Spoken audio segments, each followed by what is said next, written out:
बंदी छोड़ सतगुरु रामपाल जी भगवान की जय हो। परमपिता परमात्मा, सारी सृष्टि के रचनहार, कुल मालिक, असंख्य ब्रह्मांडों के स्वामी, जगत गुरु, तीनों लोकों में प्रवेश करके सबका भरण पोषण करने वाले अकाल मूरत सौद स्वरूपी राम संत शिरोमणि सतगुरु रामपाल जी परमेश्वर जी के चरण कमल में हम सभी देश विदेश में बैठे सत्सेवक भाई बहनों की तरफ से उनके पावन चरण कमलों में कोटि कोटि दंडवत प्रणाम। और लाइव वीडियो देख रहे आप सभी भाई बहनों को दास की तरफ से प्यार भरा सत्साहिब। भाई और बहनों, दया परमपिता परमात्मा की, जिनके आशीर्वाद से एक बार पुनः साथ संगति के लिए परमेश्वर ने हमें मौका दिया है। और फेसबुक पे हमारा जो पेज है पवन दास इज़ लाइव, जब आप फेसबुक पे सर्च करेंगे पवन दास इज़ लाइव तो दास का फेसबुक पेज आ जाएगा। सभी भाई बहनों से प्रार्थना है, सच्चाई जानने के लिए और सच्चाई के नज़दीक रहने के लिए आप जी पेज को फॉलो करें, बेल आइकन को दबा दें, ताकि जब भी दास लाइव आए तो सबसे पहला मेरा वीडियो आपके पास में पहुंच जाए। सभी भाई बहन वीडियो को ज़्यादा से ज़्यादा शेयर कर दें। आप भाई बहन वीडियो को शेयर करें, तब तक दास परमात्मा का मंगलाचरण कर लेता है। फेसबुक के सभी ग्रुपों में, फेसबुक की आईडी पे, व्हाट्सएप के ग्रुपों में और पर्सनली आपके संपर्क में जितने भी भगत भाई बहन हैं या आपने जो ब्रॉडकास्ट बना रखे हैं, सभी पर एक बार ये वीडियो का लिंक शेयर कर दीजिए, ताकि ज़्यादा से ज़्यादा संख्या में भगत भाई बहन लाइव जुड़ सकें। और आज के इस वीडियो के 3 मुख्य टॉपिक हैं। सबसे पहला मुख्य टॉपिक रहेगा, 2 पीले पेज आए हुए हैं कल और परसों, उन दोनों पीले पेज के ऊपर विश्लेषण होगा। और उसके बाद में हमारे एक भगत भाई हैं, उनकी एक शंका का समाधान होगा। तो घंटे भर का लगभग वीडियो होगा। तो भाई बहन ज़्यादा से ज़्यादा एक बार वीडियो को हर जगह शेयर कर दे, तब तक हम सभी भाई बहन मिलके परमात्मा का मंगलाचरण करते हैं। वो हर जगह शेयर कर दे।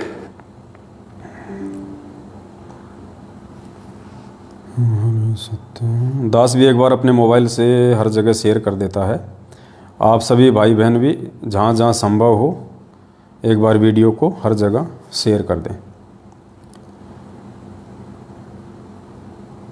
क्योंकि इन दिनों 2 पीले पर्चे आए हुए हैं। दोनों पीले पर्चे बहुत ज़्यादा महत्वपूर्ण हैं, जिसकी जानकारी आप सभी भाई बहनों को देनी अति आवश्यक है, ताकि आपकी आंखें खुलें, आपको सच्चाई का पता चले, आपको हकीकत का पता चले, आपके स्टेट कोऑर्डिनेटर और आपके वर्ल्ड कोऑर्डिनेटर की सच्चाई का भाई बहनों को पता चल सके।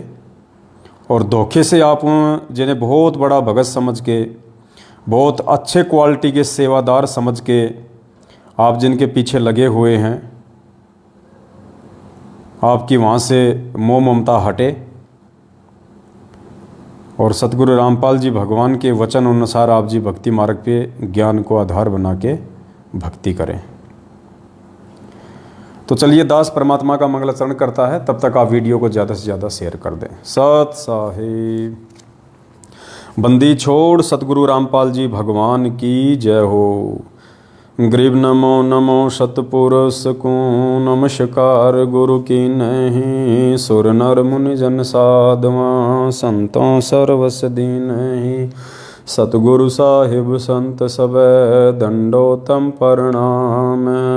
आगे पीछे मध्य हुए तिनको जा कुर्बान, नराकार निर्विषम काल जाल भय भंजनाम, निर्लेपम निज नीर गुणम अकल अनुप बेसुन धुनम, सोहम सुरति समापतम सकल समाना नीरतल, उजल हिरंबर हरदम बेपरवा ऐथा है, वार पार नहीं मध्य तम ग्रीव जो सुमर सिद्ध होई, गणनायक गलताना करो अनुग्रह सोही, पारस पद परवाना आदि गणेश मनाऊं, गणनायक देवन देवा चरण कमल लो लाऊं, आदि अंत करु सेवा,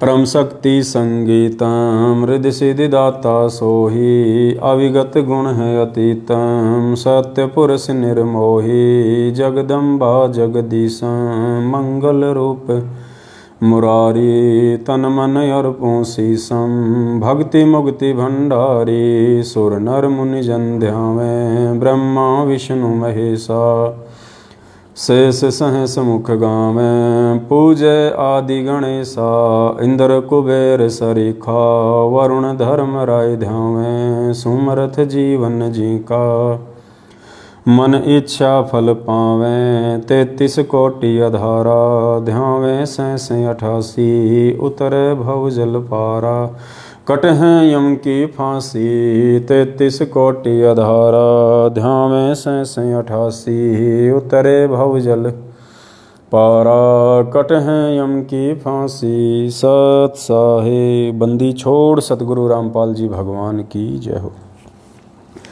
एक सभी भाई बहनों से दास की हाथ जोड़ के विनती है, दास की प्रार्थना है, केवल एक बार आप जी जब दास लाइव आता है, केवल एक बार आप जी सत साहिब कह के और कमेंट्स में अपना मैसेज डाल दें।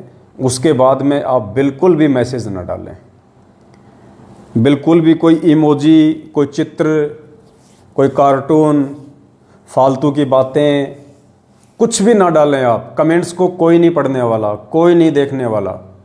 कोई कुछ भी कमेंट्स कर रहा है नादानी में, हमें कोई उल्टा सीधा बोल रहा है, उनको बोलने दो, वो हमारे भाई बहन हैं, नादान हैं, अभी काल प्रेरित हैं।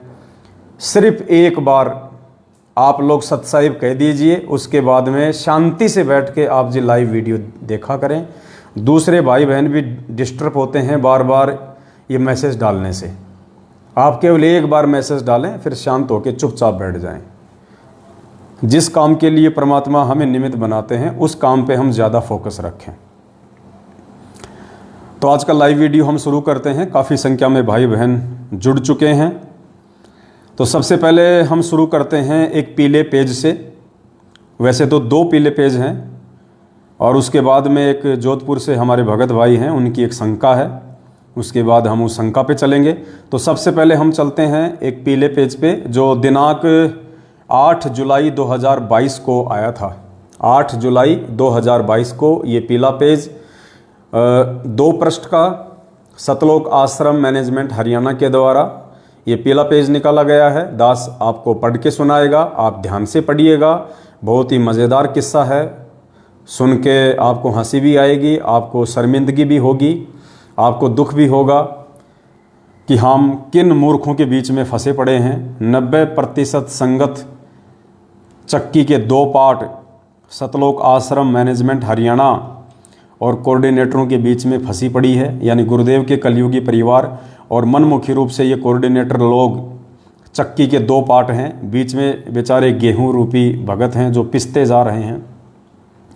तो दिनांक 8 जुलाई 2022 को समय रात्रि को 10:10 पे, बताओ, मतलब रात को 10:15 बजे भी गुरुजी का आदेश आता है इनके पास में हिसार जेल से। 24 घंटे हिसार जेल खुली रहती है इन लोगों के लिए। देखो समय लिखा हुआ, देखो यहाँ साइड में, देखो यहाँ आप लोगों के, देखो समय ये बताओ 10:10 PM। बताओ रात को 10:15 बजे भी हिसार जेल से मैसेज आते हैं गुरुजी के।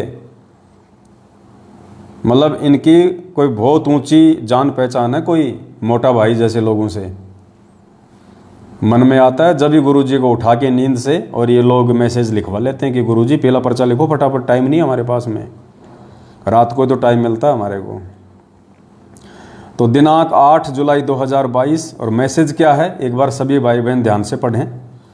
उत्तर प्रदेश की सर्व संगत से प्रार्थना है। उत्तर प्रदेश की संगत के लिए ये पीला पर्चा रात के 10:15 बजे हिसार जेल से गुरुजी से लिखवाया गया है। इन लोगों के अनुसार उत्तर प्रदेश की सर्व संगत से प्रार्थना है कि सतगुरुदेव जी का आदेश आया है कि उत्तर प्रदेश एक बड़ा स्टेट होने के कारण उत्तर प्रदेश को 2 भागों में बांटा गया है।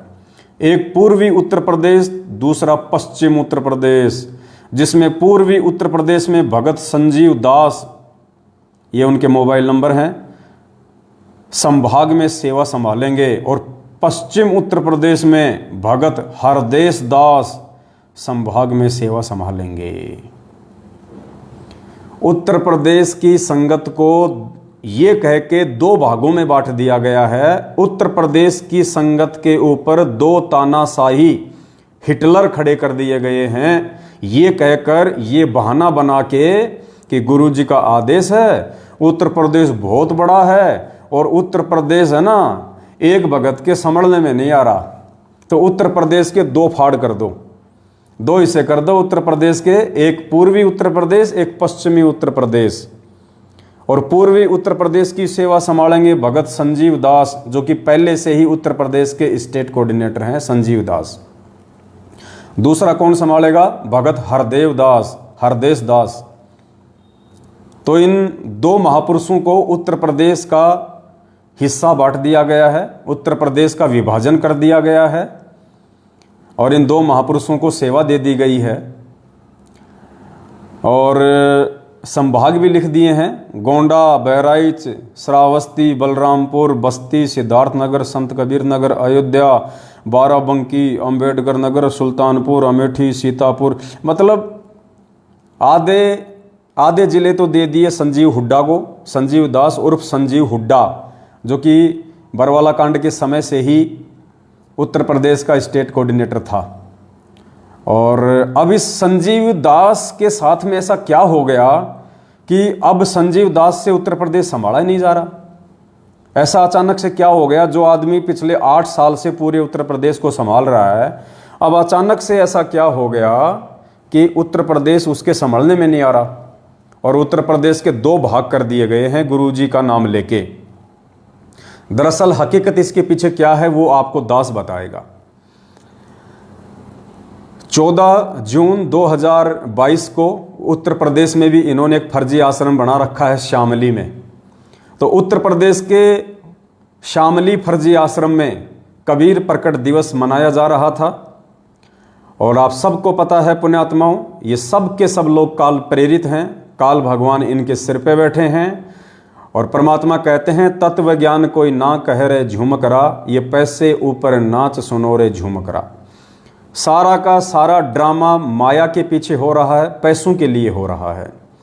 उत्तर प्रदेश का स्टेट कोऑर्डिनेटर संजीव हुड्डा आजकल सतलोक आश्रम मैनेजमेंट हरियाणा की बातें ज़्यादातर नहीं मानता है, अपनी मनमानियाँ करता है, ज़्यादातर पैसा संगत के दान ज्योति पाठ का अपने पास में रख लेता है, मैनेजमेंट को ऊपर नहीं भेजता है। तो मैनेजमेंट को दर्द हो गया कि सारा पैसा हरामखोर अकेला खा रहा है, हम क्या अपनी ऐसी तैसी करवाने के लिए बैठे हैं? हमने किस लिए तेरे को स्टेट कोऑर्डिनेटर बनाया था उत्तर प्रदेश का? ये शामली में हमने क्यों करोड़ों रुपया लगा के ये फर्जी आश्रम खोला है? तेरे अकेले का पेट भरने के लिए, तेरे अकेले का घर भरने के लिए? हम क्या खाएंगे? भैंस का गोबर हमें कौन देगा फिर कमा कमा के? तो इस बात को लेके काफ़ी दिनों से सतलोक आश्रम मैनेजमेंट हरियाणा अर्थात गुरुजी के कलयुगी परिवार के बीच में, अर्थात महेंद्र भगोड़े के बीच में, जो कि गुरुजी का कलयुगी छोटा भाई है, 2014 बरवाला कांड से भगोड़ा घोषित है, पिछले 8 साल से पुलिस के आगे दुम छुपा के छिपता फिर रहा है, जिंदा है या मुर्दा है ये भी भरोसा नहीं है। तो संजीव हुड्डा के नाक में नकेल डालते हुए कि बेटा अकेले तो नहीं खाने देंगे, मर जाएंगे लेकिन अकेला नहीं खाने देंगे, तो मैनेजमेंट ने अपना एक पालतू कुत्ता और खड़ा कर दिया, कोई हरदेश नाम का है, उसको खड़ा कर दिया संजीव हुड्डा के बराबर में। अपने आत्मा एक स्टेट में यदि 2 स्टेट कोऑर्डिनेटर बनेंगे तो जाहिर सी बात है उन दोनों स्टेट कोऑर्डिनेटर में भी 36 का आंकड़ा रहेगा, क्योंकि जहां पूरे स्टेट का माल अकेला संजीव हुड्डा खा रहा था, अब आधे स्टेट का माल दूसरा व्यक्ति खाने के लिए आ गया, तो कुत्ता लड़ाई तो जाहिर सी बात है। भगत तो बन के रहेंगे नहीं वो दोनों, भाई भाई बन के तो रहेंगे नहीं वो दोनों में 36 का आंकड़ा। हरदेश दास जो कि नया है, सतलोक आश्रम मैनेजमेंट हरियाणा के द्वारा भेजा गया, और संजीव हुड्डा जो कि पहले से स्टेट कोऑर्डिनेटर है। तो अब इन दोनों को सेवा बांट दी गई 50-50 उत्तर प्रदेश की। और मजेदार वाकया क्या हुआ, हजारों की संख्या में संगत ने भी अपनी आंखों से देखा। कबीर प्रकट दिवस 14 जून 2022 इसी बात को लेके सतलोक आश्रम शामली उत्तर प्रदेश में सतलोक आश्रम मैनेजमेंट हरियाणा के मुख्य व्यक्तियों के बीच में बहस छिड़ गई। पैसों को लेके, माया को लेके, आश्रमों के बंटवारों को लेके। और हुआ क्या पुण्यात्माओं, वो बहस इतनी आगे बढ़ गई, वो बातचीत इतनी आगे बढ़ गई कि उत्तर प्रदेश के स्टेट कोऑर्डिनेटर संजीव हुड्डा और इनका जो वर्ल्ड कोऑर्डिनेटर है देशराज मान, डीडीए फ्लैट सादरा दिल्ली में रहता है, महेंद्र भगोड़े की बुआ का लड़का है, जिसको गुरुजी की बुआ का लड़का भी कह सकते हैं, यानी गुरुजी की बुआ का लड़का। तो गुरुजी की बुआ का लड़का जिसको महेंद्र भगोड़े ने वर्ल्ड कोऑर्डिनेटर बना रखा, यानी सभी कोऑर्डिनेटरों का बाप। हिंदुस्तान के जितने भी स्टेट कोऑर्डिनेटर हैं, जिला कोऑर्डिनेटर हैं, जिला कोऑर्डिनेटर हैं, संभागीय कोऑर्डिनेटर हैं और देश विदेश के जितने भी जो कोऑर्डिनेटर हैं उन सबका बाप बना रखा है गुरुजी के बुआ के लड़के को, देशराज को। ये देशराज कौन है? ये देशराज वही है, सारनामी है। और 2016 में ये दास के घर पे जयपुर आया था, अपने सारनामी कुछ गुंडों के साथ में 2 गाड़ियां भर के लेके आया था, हॉकी, बेसबॉल, रोड लेके आए थे। और दास जैसा कि बार बार आप लोगों को एक वीडियो दिखाता है मेरी मारपीट का, इन लोगों ने मुझे घर में बंद करके 10-15 मिनट तक जानवरों की तरह हॉकी से, बेसबॉल से मारा था।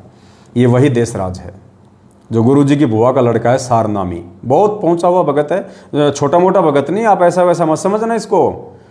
चौणक ऋषि की तरह बहुत ज़्यादा भक्ति इसके पास में। जैसे चौणक ऋषि ने 4 एटम बम बनाए थे ना, ये पिस्तौल रखता है, ध्यान रखना। इसके साथ ज़्यादा वाद विवाद नहीं करने का, ज़्यादा छेड़ाछाड़ी नहीं करना इसके साथ में। इसको बहुत इज्जत देने का, इसको बहुत प्यार से बोलने का और इससे डरने का। और जहाँ भी आपको देशराज जी दिखाई दें, वर्ल्ड कोऑर्डिनेटर, झुक के सलाम करने का, आदाब आदाब, सलाम साहब, सलाम साहब, ऐसे करने का। नहीं तो ये भाई साहब तमंचा निकाल के, ऐसा निकाल के पिस्तौल, और ये कब क्या कर देंगे कोई भरोसा नहीं है। अगर आपको लाइव एग्जाम्पल देखना है तो आप भिवानी आश्रम में चले जाओ। एक भगत की पैर में इसने गोली मार रखी है, बेचारा आश्रम में पड़ा हुआ है। तो डर के रहने का, अगर भक्ति करनी है, संत रामपाल जी महाराज जी की भक्ति करनी है, तो देशराज जैसे वर्ल्ड कोऑर्डिनेटर से डर के रहने का, उसकी इज्जत करने का। वो आपके घर पे आ जाए, जो मांगे उसको देने का, जो भी मांगे देने का। आप समझ गए होंगे मैं क्या कह रहा हूं। अगर भक्ति करनी है तो रोटी नहीं, रोटी तो खाएगा वो, और भी कुछ मांगे मनोरंजन के लिए तो उसको देने का। नहीं तो वो टिकने नहीं देगा आप लोगों को, गुरुद्रोही का पर्चा निकलवा देगा। हो सकता है आपको पिस्तौल से भी उड़ा दे, कोई बड़ी बात नहीं है। तो वहाँ पे देशराज जी भी पहुँच गए और स्टेट कोऑर्डिनेटर संजीव हुड्डा जी बैठे हुए थे, हरदेश दास जी बैठे हुए थे, और भी गणमान्य व्यक्ति, इज्जतदार व्यक्ति, पहुँचे हुए महानुभाव वहाँ पे बैठे हुए थे। और उत्तर प्रदेश के भाई बंटवारे को लेके, आश्रमों के बंटवारों को लेके बात इतनी ज़्यादा आगे बढ़ गई कि साहब देशराज और स्टेट कोऑर्डिनेटर संजीव हुड्डा दोनों में कुत्ता लड़ाई छिड़ गई। संजीव हुड्डा देशराज को मार रहा है, देशराज संजीव हुड्डा को मार रहा है, कुत्ता लड़ाई। 10-15 तो संजीव हुड्डा ने मारे, 10-15 देशराज ने मारे। और पूरी संगत ने देखा वहां पे, सिर्फ आश्रमों के बंटवारों को लेके। क्योंकि भाई साहब बिना गुरुजी की आज्ञा के, बिना गुरुजी के आदेश के अगर तुम आश्रम खोलोगे तो कुत्ता लड़ाई छिड़ेगी, बताओ। हजारों की संख्या में संगत ने वहां पे देखा। उसके चलते फिर ये पीला पर्चा निकाला गया है कि उत्तर प्रदेश की सर्व संगत से प्रार्थना है, सतगुरुदेव जी का आदेश आया है कि उत्तर प्रदेश एक बड़ा स्टेट होने के कारण उत्तर प्रदेश को 2 भागों में बांटा गया। अब ये तो कह नहीं सकते, अब ये तो इन्होंने बहाना बना दिया कि बहुत बड़ा स्टेट है। अरे कितना बड़ा स्टेट है, जब हमारा भगवान 27 साल से पूरा विश्व संभाल रहा था। तुम्हारे से एक छोटा सा उत्तर प्रदेश नहीं संभाला जाता। क्या खाक भक्ति करोगे, क्या खाक सेवा करोगे तुम। अगर ये कहें कि आश्रम के बंटवारे को लेके वहाँ पे लड़ाई छिड़ गई थी, जिस कारण से हमने 2 स्टेट कोऑर्डिनेटर बनाने पड़े, तो इनकी बेइज्जती हो जाती है, संगत को सच्चाई समझ में आ जाती है। तो आपको पता ही है, अंत में इनके पास एक ही बहाना होता है, गुरु जी का आदेश। इनको पता है संगत मरेगी, लुटेगी, पिटेगी तो गुरु जी के आदेश के नाम पे पिटेगी। तो गुरु जी का आदेश बता दिया, ये पीला पर्चा निकाल दिया कि उत्तर प्रदेश एक बहुत बड़ा स्टेट होने के कारण उसको 2 भागों में बांटा जा रहा है। गुरु जी का आदेश है, पूर्वी उत्तर प्रदेश संजीव हुड्डा को दे दिया जाता है और पश्चिमी उत्तर प्रदेश हरदेश दास को दे दिया जाता है। तो ये आश्रमों के बंटवारों को लेके ये कुत्ता लड़ाई हमारे बड़े भाई साहब सतलोक आश्रम मैनेजमेंट हरियाणा वालों के बीच में छुड़ चुकी है। अब दास आपको थोड़ा सा इनका चरित्र भी बता देता है, दोनों महापुरुषों का। देखो जी, देश राज्य के बारे में मैं ज़्यादा देखो कुछ नहीं बोलूँगा, हाँ, क्योंकि देखो बंदूक रखता है वो, पिस्तौल रखता है भाई उसका कोई भरोसा नहीं भाई, कब किसके पैर में मार दे, कब किसकी कनपटी में मार दे, क्योंकि ये तो गुंडे आदमी हैं, ये भगत तो है नहीं, ये तो गुंडे आदमी हैं, माफिया हैं, गैंगस्टर टाइप के आदमी हैं। ये तो खाली भगत तो खाली एक लिबास पहन रखा है, भगत का तो खाली एक चोला पहन रखा है। जैसे राजनीति में आने के बाद में राजनेता लोग होते हैं, वो सफ़ेद सफ़ेद कपड़े तो केवल दिखावे के लिए पहनते हैं कि हम बहुत शांति प्रिय आदमी हैं, बहुत शांति पसंद आदमी हैं, हम बहुत सीधे साधे आदमी हैं। देखो खाली एक 200-500 रुपये का कुर्ता पजामा पहनते हैं खादी का, वो तो केवल जनता में दिखाने के लिए, अंदर वो क्या क्या करते हैं वो सबको पता है। तो देश राज जी देखो भाई साहब बहुत पहुँचे हुए गुंडे हैं, मैं उनके बारे में ज़्यादा कुछ बोलूँगा नहीं। और ऐसे गुंडे सदियों के बाद कभी कभी कोई माता पैदा करती है, तो उस माता को भी मेरा नमन है जिसने ऐसा महान गुंडा पैदा कर दिया संत रामपाल जी भगवान की संगत को बर्बाद करने के लिए। हाँ भाई, थोड़ी इज्जत से बोला करो, ऐसे मत बोला करो उनको गुंडा उंडा। हाँ, ऐसे वो गर्म खोपड़ी का आदमी है, आपने देखी नहीं उसकी फ़ोटो? दिखाऊं क्या? एक सेकंड, कहाँ गए गुंडे महाराज? वो देशराज जी महाराज कहाँ गए? ये देखिए, देखा, शकल से ही गुंडा लग रहा है, एक नंबर का। बताओ, इज्जत दिया करो जब तुम्हारे घर पे आऊँ मैं, तो कभी ये सलाम ठोका करो इनको, नहीं तो ये बगल में पिस्तौल रखता है, लाइसेंस भी ले रखा है, ध्यान रखना, मारने के बाद में फिर कुछ नहीं।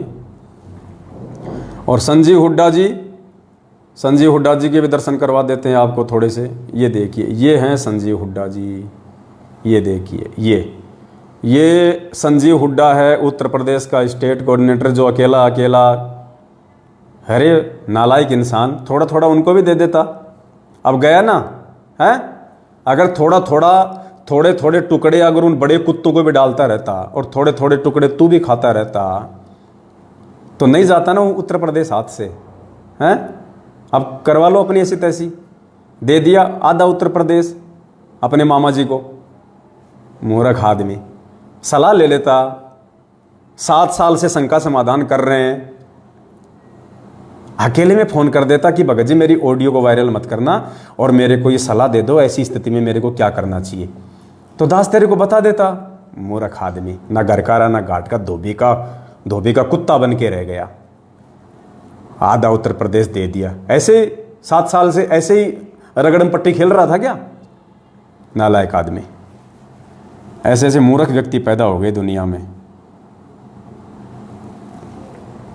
अब क्या बताएं। अब तो सबसे पहले दास आपको देशराज जी का थोड़ा सा चरित्र दिखा देता है कि ये कितने बड़े सारनामी हैं, कितने बड़े भगत हैं। ये धन्य है इसकी माता जिसने इतना बड़ा गाड़ीबाज पैदा किया और फिर इसको संत रामपाल जी की संगत से काल भगवान ने जोड़ दिया भगतों की ऐसी तैसी करने के लिए, जो आज कर भी रहा है सबका बाप बन के, स्टेट कोऑर्डिनेटर बन के। तो थोड़ी सी इसकी झलक दास आपको दिखा देता है देशराज जी की। जी लगा के बोला करो भाई इनको, ऐसे छोटा मोटा आदमी नहीं, आजकल ये बहुत बड़ा आदमी है।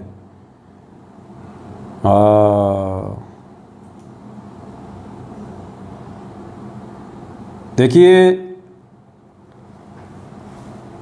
जब ये देशराज जी दास के घर पे आए, दास के साथ में मारपीट की इन्होंने, उसके बाद में दास ने सोशल मीडिया पे इनकी फ़ोटोएं डालनी शुरू कर दी, पोस्टर बना के डालने शुरू कर दिए थे।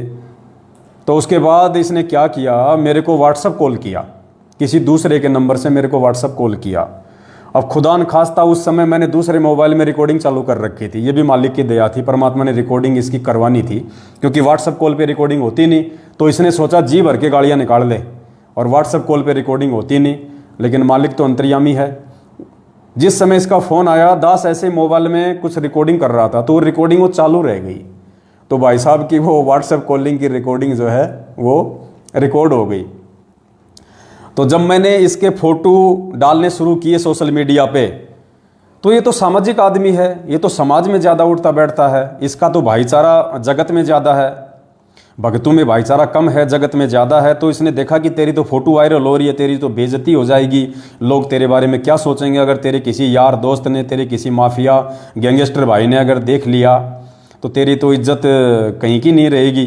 तो गुस्से में भर के इसने दास को फ़ोन किया, और क्या बोलता है, ऑडियो ध्यान से सुनना। ये दास को कहता है कि हरामजादे मेरी फ़ोटो क्यों डाल रहा है। दास ने कहा भी डालूंगा, एक बार नहीं 1000 बार डालूंगा। तो कहा कि तेरी छोरी को मैं कोठे पे बैठा दूंगा। क्या बोला देशराज, तेरी लड़की को कोठे पे बैठा दूंगा। कोठे पे मतलब इसके कोठे वालियों से भी संपर्क है भाई साहब। देशराज दिल्ली वाले के, सतलोक आश्रम मैनेजमेंट हरियाणा के गुरुजी के बुआ के लड़के के, देशराज मान के, जो सादरा में डीडीए फ्लैट में रहता है, साथ में पिस्तौल रखता है, गुंडे जैसी शक्ल वाला है, वो बोला कि तेरी छोरी को अर्थात तेरी बेटी को मैं कोठे पे बैठा दूंगा अगर तूने दोबारा मेरी फोटो डाली तो। इसका मतलब कोठे वालियों से भाई साहब के गहरे संबंध हैं दिल्ली में कोठे वालियों से इसके बहुत गहरे संबंध हैं। वरना ऐसे कौन बैठा देगा, ऐसे कौन बैठाएगा, कौन बैठाने देगा ऐसे कोठों पे भाई किसी भी अनजान को। तो ये बात वही कह सकता है जिसके ऑलरेडी कोठे वालियों से, वेश्याओं से जिसके संपर्क हैं। तो देख लो भाई, तुम्हारा स्टेट कोऑर्डिनेटर, ये तुम्हारा वर्ल्ड कोऑर्डिनेटर, और हाँ ये तो वर्ल्ड कोऑर्डिनेटर है भाई, इसकी तो मतलब विदेशों तक इसकी कोठेवालियों से जान पहचान होगी फिर तो, क्योंकि विदेशों में भी जाता है ये तो कोठेवालियों के तो आपस में लिंक होते हैं देश विदेश में। तो इसके तो भाई ये तो विदेशों में भी बैठा सकता है कोठे पे। तो बोला तेरे लड़के को कोठे पे बैठा दूंगा।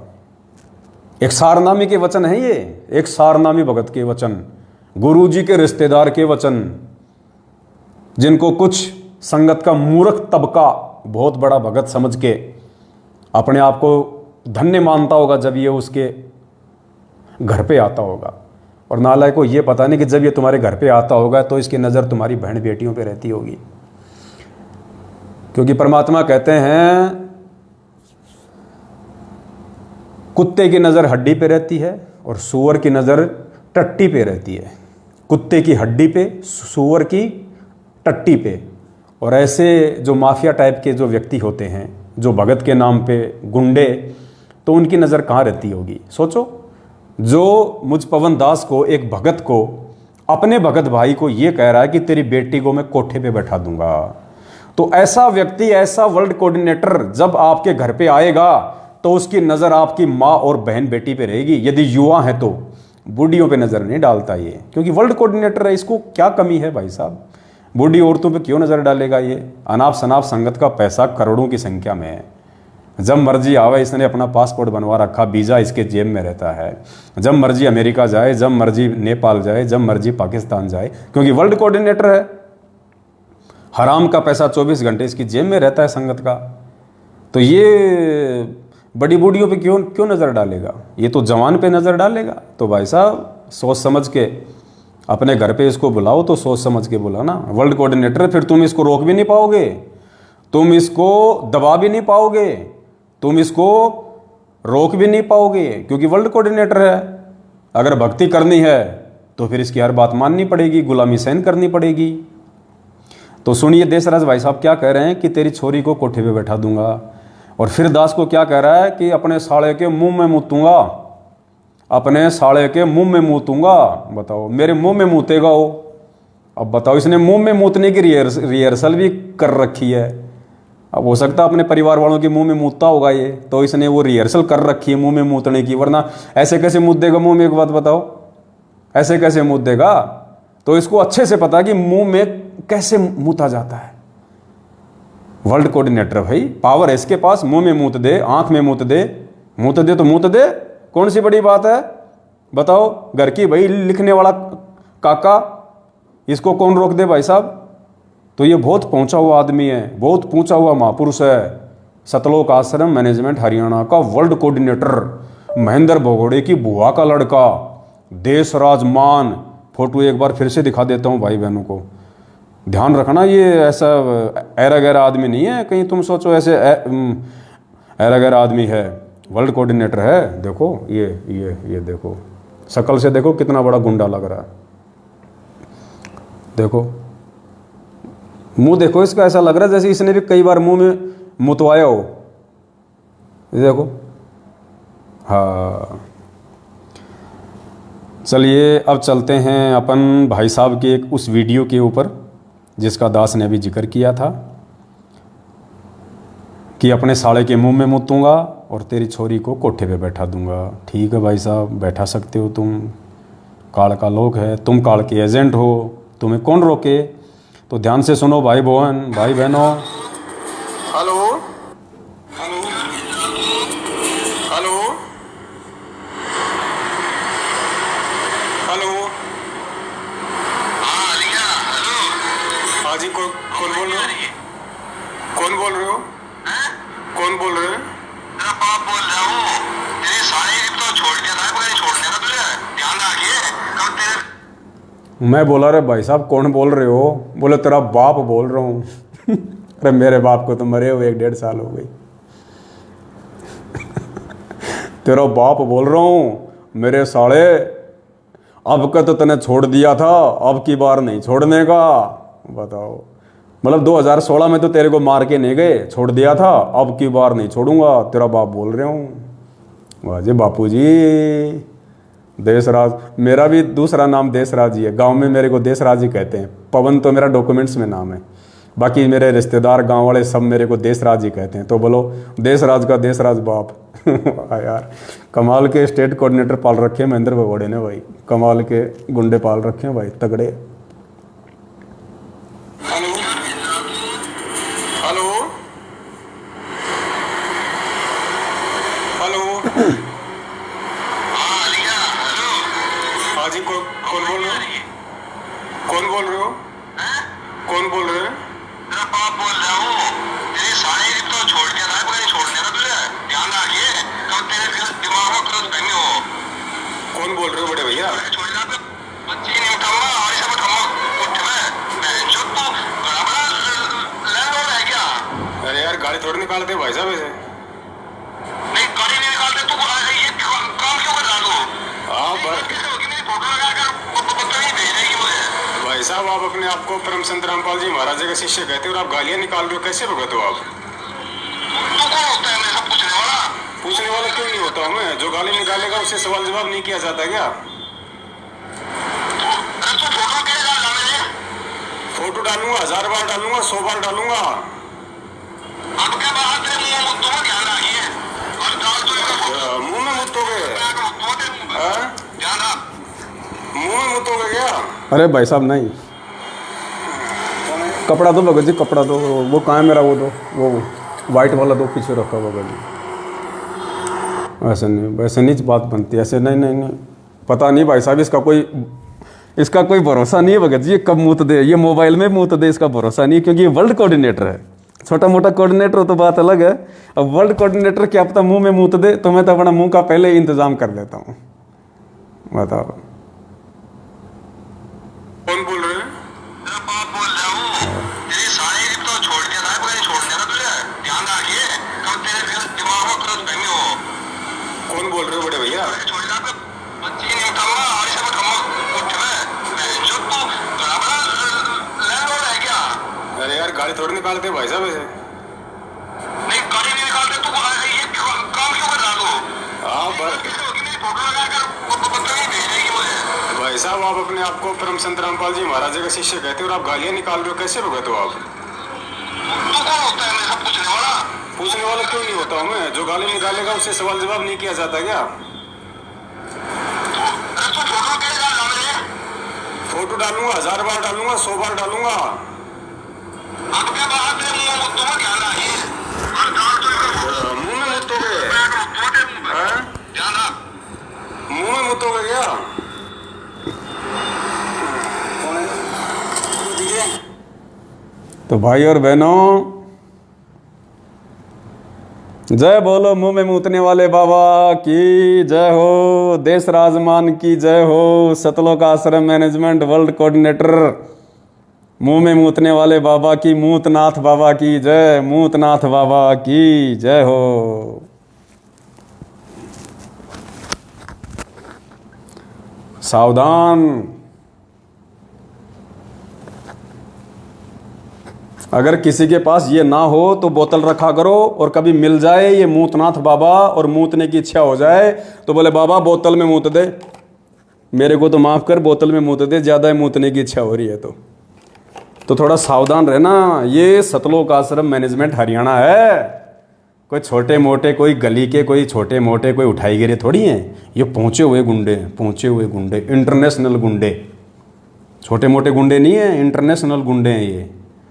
तो एक तो ये शामली आश्रम में जो कुत्ते की तरह वहाँ पे मारपीट कर रहा था, लड़ाई लड़ रहा था, और दूसरा कौन, संजीव हुड्डा, उत्तर प्रदेश का स्टेट कोऑर्डिनेटर संजीव हुड्डा। अब संजीव हुड्डा की आपको ऑडियो सुनाते हैं। गालीबाज संजीव हुड्डा, पहले जो रामचंद्र जी थे कानपुर वाले, वो हमारे साथ में थे, बीच में अभी वो थोड़े से रास्ते से डगमग हो गए हैं, चलो कोई बात नहीं, जितने उनके संस्कार थे। तो उस समय रामचंद्र जी ने संजीव हुड्डा से बात करी थी, क्योंकि पहले ये जब हमने जो बरवाला कांड हुआ था ना 2014 में, तो ये क्या करते थे मैनेजमेंट वाले, 18 नवंबर के दिन हर साल ये काला दिवस मनाते थे। तो रामचंद्र जी ने सवाल किया, भाई काला दिवस क्यों मना रहे हो, लखनऊ में क्या कर रहे हो, 18 नवंबर को क्या कर रहे हो। तो स्टेट कोऑर्डिनेटर भाई साहब क्या कह रहे हैं पता है, बातों बातों में रामचंद्र जी को कह रहे हैं कि रे रामचंद्र, रंडी के बीज, बताओ रंडी के बीज, बताओ। अब ये तो कोई रांडबाजी बोल सकता है ऐसी भाषा, तो रंडी का बीज तो कोई भगत तो बोलेगा नहीं, और वो भी स्वारनामी संजीव हुड्डा, स्वारनामी भगत, और उत्तर प्रदेश के सभी भगतों का मसीहा, स्टेट कोऑर्डिनेटर, और एक भगत को क्या कह रहा है, रंडी के बीज। तो भाई ये तो कोई रांडबाजी बोल सकता है, छोटे मोटे मेरे जैसे की तो औकात नहीं भाई मैं किसी को रंडी का बीज बोल दूं, क्योंकि मुझे तो पता है कि सामने वाला भगत और मैं भगत है, उसकी माँ मेरी माँ। अगर मैं दूसरे भगत की माँ को, दूसरे भगत को गाली दूं कि रंडी के बीज, तो सोचो मैंने तो मेरी माँ को रंडी बोल दिया, मेरी माँ को। तो संजीव हुड्डा को ये पता नहीं कि तूने रामचंद्र जी को नहीं, तूने अपनी माँ को रंडी बोल दिया, अपनी माँ को। बताओ, आज इनका खून तो खोल रहा होगा तगड़ा कि बेटा अब की बार मिल गए तो सरी कलम करेंगे इसका तो। परमात्मा कहते हैं सिर पे साई सत्य है तो को क्या बहेरे, तुम्हारे जैसे रांडबाज। तो देखो भक्तों, जो नए भाई बहन है ना, उनको विचार करना चाहिए इन बातों पे। तुम किन लोगों को अपने घरों पे बुलाते हो, तुम किन 2 कौड़ी के टुच्चे, किन 2 कौड़ी के टुच्चे गुंडे मवालियों की तुम गुलामी कर रहे हो, भगत के नाम पे धब्बे, जिनको बोलने तक की तमीज नहीं। भगतों को कह रहे हैं रंडी के बीज, सुनाऊंगा भी। वो कह रहा है कि अपने साले के मुंह में मूतूंगा, तेरी छोरी को कोठे पे बैठा दूंगा, बहन की गाड़ी निकाल रहा है। ये जो नई संगत है ना, जो नई संगत जुड़ रही है फर्जी नामदान केंद्रों से, मेरी उन सभी भाई बहनों से प्रार्थना है, तुम इंसान हो या जानवर हो, अगर तुम जानवर हो, तुम्हारे अंदर बुद्धि नहीं है, तब तो ठीक है। बेबुद्धि लोगों को तो ऐसे ही गुंडे मवाली लोगों के हाथों में रहना चाहिए। अगर तुम इज्जतदार हो, तुम समझदार हो, अगर तुम इंसान हो और संत रामपाल जी के तत्वज्ञानी भगत हो, उसके बाद भी तुम ऐसे टुच्चे गुंडे मवाली 2 कौड़ी की औकात वाले भक्तों को रंडी के बीज बोलने वाले, मुंह में मूतने वाले मूतनाथों के पीछे तुम चल रहे हो, और अपना वर्ल्ड कोऑर्डिनेटर बना के, स्टेट कोऑर्डिनेटर बना के तुमने उनको अपने सिर पे बैठा रखा है ताज की तरह।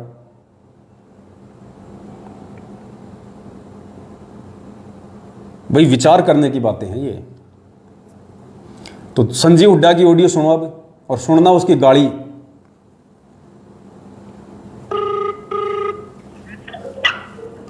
हेलो, संजीव हुड्डा जी सत्ता है। कानपुर से रामचंद्र। हाँ सुना। 18 तारीख को लखनऊ में क्या कर रहे हैं भगत जी? क्या करना है? मैसेज पूरे देश में डाला, तो बताइए ना 18 तारीख को आप क्या कर रहे हो भगत जी? यूपी के स्टेट कोऑर्डिनेटर को तो आप जवाब दो ना भगत जी। भक्तों को देते हैं भाई जवाब। अरे भक्तों को देते रामचंद्र सुधर गया, कुछ नहीं रखे। अरे आप, हम सुधरे या ना सुधरे, आप इसका जवाब दो। आप 18 नवम्बर को लखनऊ में। अरे मैं सुधार दो ना फिर। अरे तुम क्यों सुधारने क्यों नहीं आ रहे हो? आ जाओ ना सुधारने के लिए। अरे मान जा, रामचंद्र कुछ नहीं रखा। डाक कभी नहीं मानेगा, तुम्हारे जैसे गद्दारों को करता रहेगा। और आप जवाब दो ना, दुनिया की बातें छोड़ो, आप ये जवाब दो। 18 नवंबर को लखनऊ क्या कर रहे हो संजीव हुड्डा जी? ये धमकियां देना छोड़ दो। फालतू बकवास तो क्या कर रहे हो तुम लखनऊ में, ये पहले बताओ ना भगत जी। फालतू बकवास छोड़ो। मान जा रामचंद्र, मान जा। अरे नहीं मानूंगा, तुम जैसे लोगों को नहीं मानूंगा। ये गालियां तुम देते रहो। 18 नवंबर को तुम क्या कर रहे हो ये पहले बताओ। पुण्यात्मा क्या कह रहा हो? डंडा दे दूंगा। कहाँ दे देगा अब मैं तो नहीं बता सकता आप लोगों को, आपने सुना ही होगा, बोले तेरे डंडा दे दूंगा। रामचंद्र जी से प्रार्थना करता हूँ भाई, कोई जैसे वाटर प्रूफ बोतल आती हैं ऐसे ही लठ प्रूफ चड्डी पहनना शुरू कर दे मेरे भाई। ये महागुंडे आदमी हैं, इनका कोई भरोसा नहीं है। क्या कह रहा, ध्यान रखना, डंडा दे दूंगा तेरे। ये स्टेट कोऑर्डिनेटर के वर्ड हैं, स्टेट कोऑर्डिनेटर के। बताओ, डंडा दे दूंगा, बताओ ये भाषा है? ये सारनामी भगत की भाषा है, संत रामपाल जी के सारनामी भगत की और लाखों भगतों के बाप बने बैठे स्टेट कोऑर्डिनेटर की भाषा है कि तेरे पिछवाड़े में लठ दे दूंगा। रामचंद्र भाई लठ पूर्व चड्डी बनवा ले कहीं से, अगर बनती है तो, मुझे तो पता नहीं है भाई। तो क्या कर रहे हो तुम लखनऊ में ये पहले बताओ ना भगत जी। फालतू बकवास छोड़ो। मान जा रामचंद्र, मान जा। अरे नहीं मानूंगा, तुम जैसे लोगों को नहीं मानूंगा। ये गालियां तुम देते रहो। 18 नवंबर को तुम क्या कर रहे हो ये पहले बताओ। संजीव हुड्डा जी स्टेट कोऑर्डिनेटर, ये गालियां देना बंद कर। मुर्गा बना रोड पर ध्यान रखिए। लखनऊ में क्या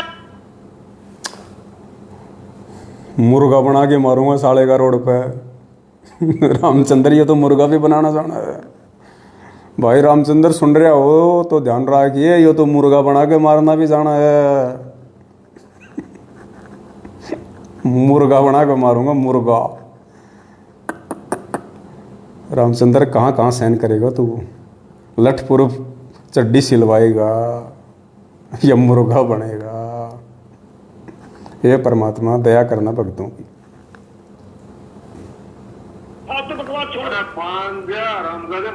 अरे नहीं मानूंगा, तुम जैसे लोगों को नहीं मानूंगा। ये गालियां तुम देते रहो। 18 नवंबर को तुम क्या कर रहे हो ये पहले बताओ। संजीव हुड्डा जी स्टेट कोऑर्डिनेटर, ये गालियां देना बंद कर। मुर्गा बना रोड पर ध्यान रखिए। तो लखनऊ में क्या कर रहा है? तुम क्या करोगे? तुम तो कानपुर नहीं दिखाने। तेरा मुर्गा बना कर मारूंगा, ध्यान रखिए इस बात का। अरे रामपाल जी महाराज के वास्तव शिष्ट हो, ध्यान रखिए।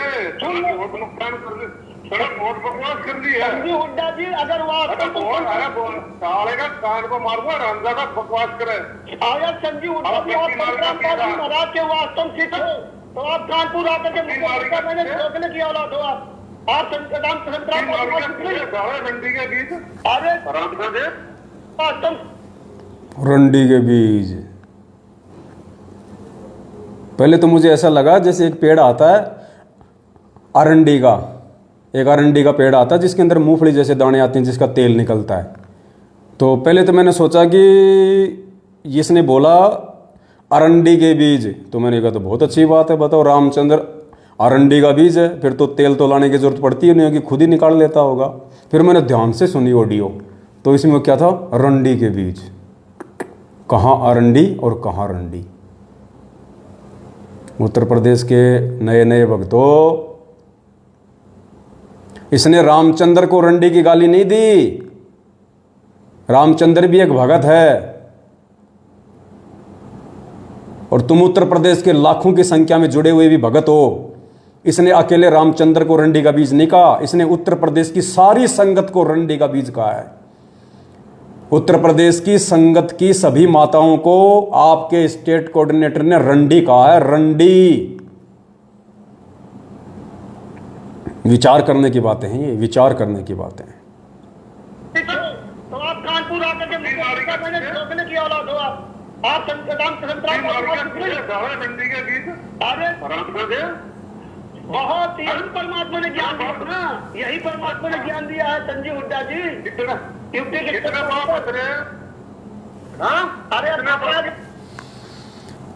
अपने आत्मा और परमात्मा कहते हैं, हाथ कंगन को आरसी क्या, पढ़े लिखे को फारसी क्या। ये चरित्र है, चरित्र।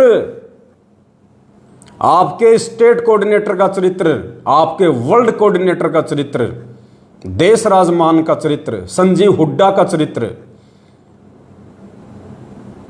आप इनको भगत कहोगे, संत रामपाल जी का शिष्य कहोगे। संत रामपाल जी ऐसे हरामखोरों पे थूकते भी नहीं है, ऐसे हरामखोरों पे संत रामपाल जी थूकते भी नहीं है जिन पे तुम फिदा हुए हो। इसीलिए तो संगत अकाल मौत मर रही है, ऐसे गुंडों की संगति करके, ऐसे गाड़ीबाजों की संगति करके तो संगत अकाल मौत मर रही है आज। क्योंकि मर्यादा तो है ही नहीं किसी की, मर्यादा सबकी तोड़वा रखी है। तो उत्तर प्रदेश को दो हिस्सों में बांट दिया गया है। शामली आश्रम में इन दोनों महापुरुषों की लड़ाई हुई, भीष्म पिता और द्रोणाचार्य की, और उसके बाद में दो हिस्सों में उत्तर प्रदेश को बांट दिया गया है। एक हिस्से के भक्तों को लूटने के लिए संजीव हुड्डा को आगे कर दिया गया है, और एक हिस्से के भक्तों को लूटने के लिए हरदेश दास को आगे कर दिया गया है। अब हम चलते हैं दूसरे पीले पर्चे पे। देखो, दास की सेवा है तुम लोगों को एज इट इज हकीकत सामने रखने की। अब मुझे नहीं पता उसके बाद किसका क्या रिएक्शन होगा, कौन इन वीडियो से शिक्षा लेगा, कौन शिक्षा नहीं लेगा, कोई क्या सोचेगा क्या नहीं सोचेगा, मुझे इन चीज़ों से कोई मतलब नहीं है। झूठ मैंने बोली नहीं, 3 का 13 लगा के मैंने कोई बात कही नहीं, निंदा चुगली मैंने किसी की नहीं, क्योंकि मेरे गुरुजी कहते हैं कि साचा शब्द कबीर का प्रकट किया जगमाही, और जैसे को तैसा कहे सो तो निंदा नाही। चोर को चोर कहना, मूतनाथ को मूतनाथ कहना, भड़वे को भड़वे कहना, सही को सही कहना, उसकी निंदा चुगली में नहीं आता है। हकीकत आप लोगों को मैंने दिखा दिया, वीडियो इन दोनों के दिखा दिए, शब्द इन दोनों के दिखा दिए, रिकॉर्डिंग इन दोनों की दिखा दी, फोटो इन दोनों की दिखा दी, पीला पर्चा इन्हीं का भेजा हुआ दिखा दिया आपको, और हकीकत आपको बता दी। अब बताओ मैंने किसकी निंदा चुगली कर दी भाई? मैंने तो हकीकत बताई है। जैसे मेरे गुरुजी नकली संतों की हकीकत बताते हैं, वैसे ही मैंने इन नकली भक्तों की हकीकत बताई है कि सावधान रहना, अपने घर पे ऐसे गुंडों को मत बुलाना कभी भी कोऑर्डिनेटर समझ के। अब चलिए हम दूसरे पीले पर्चे पे चलते हैं। ये दूसरा एक पीला पर्चा है, एक ही पेज का है ये। दिनांक 18 जुलाई 2022 को आया है। ये देखिए 18 जुलाई 2022, समय शाम के 5:05 पे। बताओ, मतलब टाइम भी बिल्कुल एक्यूरेट लिखते हैं ये। 5:30, 5, 6, 6:30 ऐसे नहीं लिखते ये, 10 मिनट, 15 मिनट, 20 मिनट ऐसे लिखते हैं ये। जैसे मार्केट में कहते हैं ना कि ये शर्ट कितने की है, 999 रुपये की। अच्छा, ये टोपी 199 रुपये की। तो इसी प्रकार ये टाइम भी बिल्कुल ऐसे रखते हैं, 5:05, 10:15, ताकि भक्तों को यकीन हो जाए कि वास्तव में मतलब टाइम से पीले पर्चे आते हैं जेल से, बिल्कुल एक्यूरेट। तो 18 जुलाई 2022 का ये पीला पर्चा है, और क्या लिखा हुआ है, सॉरी ये 18 जून का है, 18 जून का है। सभी सोशल मीडिया सेवादारों से निवेदन है, सतलोक आश्रम मैनेजमेंट हरियाणा इस पीले पर्चे के माध्यम से गुरुजी का आदेश बता के जितने भी सोशल मीडिया सेवादार हैं, सोशल मीडिया सेवादार जो भक्तों को मोबाइल चलाना सिखाते हैं, भक्तों को ट्विटर चलाना सिखाते हैं, इंस्टाग्राम चलाना सिखाते हैं, फेसबुक चलाना सिखाते हैं, यूट्यूब के चैनल बनाना सिखाते हैं, उन सभी सोशल मीडिया सेवादारों के लिए ये आदेश है। क्या आदेश है? सभी सोशल मीडिया सेवादारों से निवेदन है कि कोई भी सोशल मीडिया सेवादार किसी भी भगत आत्मा को सोशल मीडिया की ट्रेनिंग या सोशल मीडिया की सेवा सिखाने के लिए किसी भी भगत आत्मा के घर पर नहीं जाना है। आश्रम, नामदान केंद्र, यहां जहां सत्संग हो वहां पर सोशल मीडिया सेवा सिखाएं। बताओ, पीला पर्चा आ गया। आज से पहले तो लोगों के घर घर जाके सोशल मीडिया सेवा सिखा रहे थे, माता बहनों को जा जाके सोशल मीडिया सेवा सिखा रहे थे, उनको ट्रेनिंग दे रहे थे सोशल मीडिया की कि माता बहनों को भक्तों के साथ में कैसे व्यवहार करना चाहिए, जब कोई भगत घर पे आ जाए तो उसको कैसे उसको खुश करना चाहिए, कैसे उसको प्रसन्न करना चाहिए। सोशल मीडिया सेवादार को जब घर पे आवे सिखाने के लिए, ट्रेनिंग देने के लिए। अब अचानक से ऐसा क्या हो गया कि उन सोशल मीडिया सेवादारों को बैन कर दिया गया है कि किसी भी भगत के घर पे जाके सोशल मीडिया की ट्रेनिंग नहीं दोगे। अगर सोशल मीडिया की ट्रेनिंग देनी है तो आश्रम में दो, नामदान केंद्र पे दो, या जहां सत्संग हो तो सबके सामने दो। यानी अकेले में किसी भी माँ बहन को सोशल मीडिया की ट्रेनिंग देने के लिए कोई भी भगत किसी के घर नहीं जाएगा। अब ऐसा क्या हो गया? अब ऐसा इसलिए हो गया क्योंकि 3 मुकदमे संगत में हो गए। संगत में 3 मुकदमे हो गए। मुकदमे क्या हो गए? ट्रेनिंग तो देने गया था माता बहनों को सोशल मीडिया की, और ट्रेनिंग कोई और दे के आ गया। बताओ, जिसकी वजह से ये पीला पर्चा निकालना पड़ा। ऐसे निकम्मे ट्रेनिंग देने वालों की वजह से, नालायक समझते भी नहीं है किस समय पे क्या ट्रेनिंग देनी चाहिए, उल्टी ट्रेनिंग दे के आ जाते हैं। ये नहीं देखते कि मैं क्या ट्रेनिंग देने आया हूं, और ट्रेनिंग कुछ और दे देता हूं वहां उनको जाके। इसलिए पीला पर्चा निकालना पड़ गया। 1-2 नालायक की वजह से और सैकड़ों ट्रेनिंग देने वालों की बाट लगा दी। वो गालियां निकाल रहे होंगे बाकी ट्रेनिंग देने वाले कि नालायक ने हमारा और सत्यानाश कर दिया, बढ़िया टाइम पास हो जाता था। कर दिए कांड। अब ये भी मुझे बताना पड़ेगा कि वो 3 क्या कांड हो गए। अब ये लोग सतलोक आश्रम मैनेजमेंट हरियाणा के सोशल मीडिया ट्रेनिंग सेवादार ये माता बहनों के घरों में जाते थे उनको ट्रेनिंग देने के लिए। अब कोई बूढ़ी औरत तो मोबाइल चलाएगी नहीं, कोई बूढ़ी औरत को तो ट्रेनिंग ये लोग देते नहीं है। अब जवान जवान माता बहनों को ट्रेनिंग देते हैं, और ऐसे समय पे जाते हैं जब कोई होता ही नहीं घर पे, या तो रात को जाएंगे, पति बेचारा थका आ रहा आएगा, दूसरे कमरे में जाके सो जाएगा, वो ट्रेनिंग देता रहता है। या फिर ऐसे समय में जाएंगे जहाँ पे बिल्कुल, क्या बताऊँ मैं,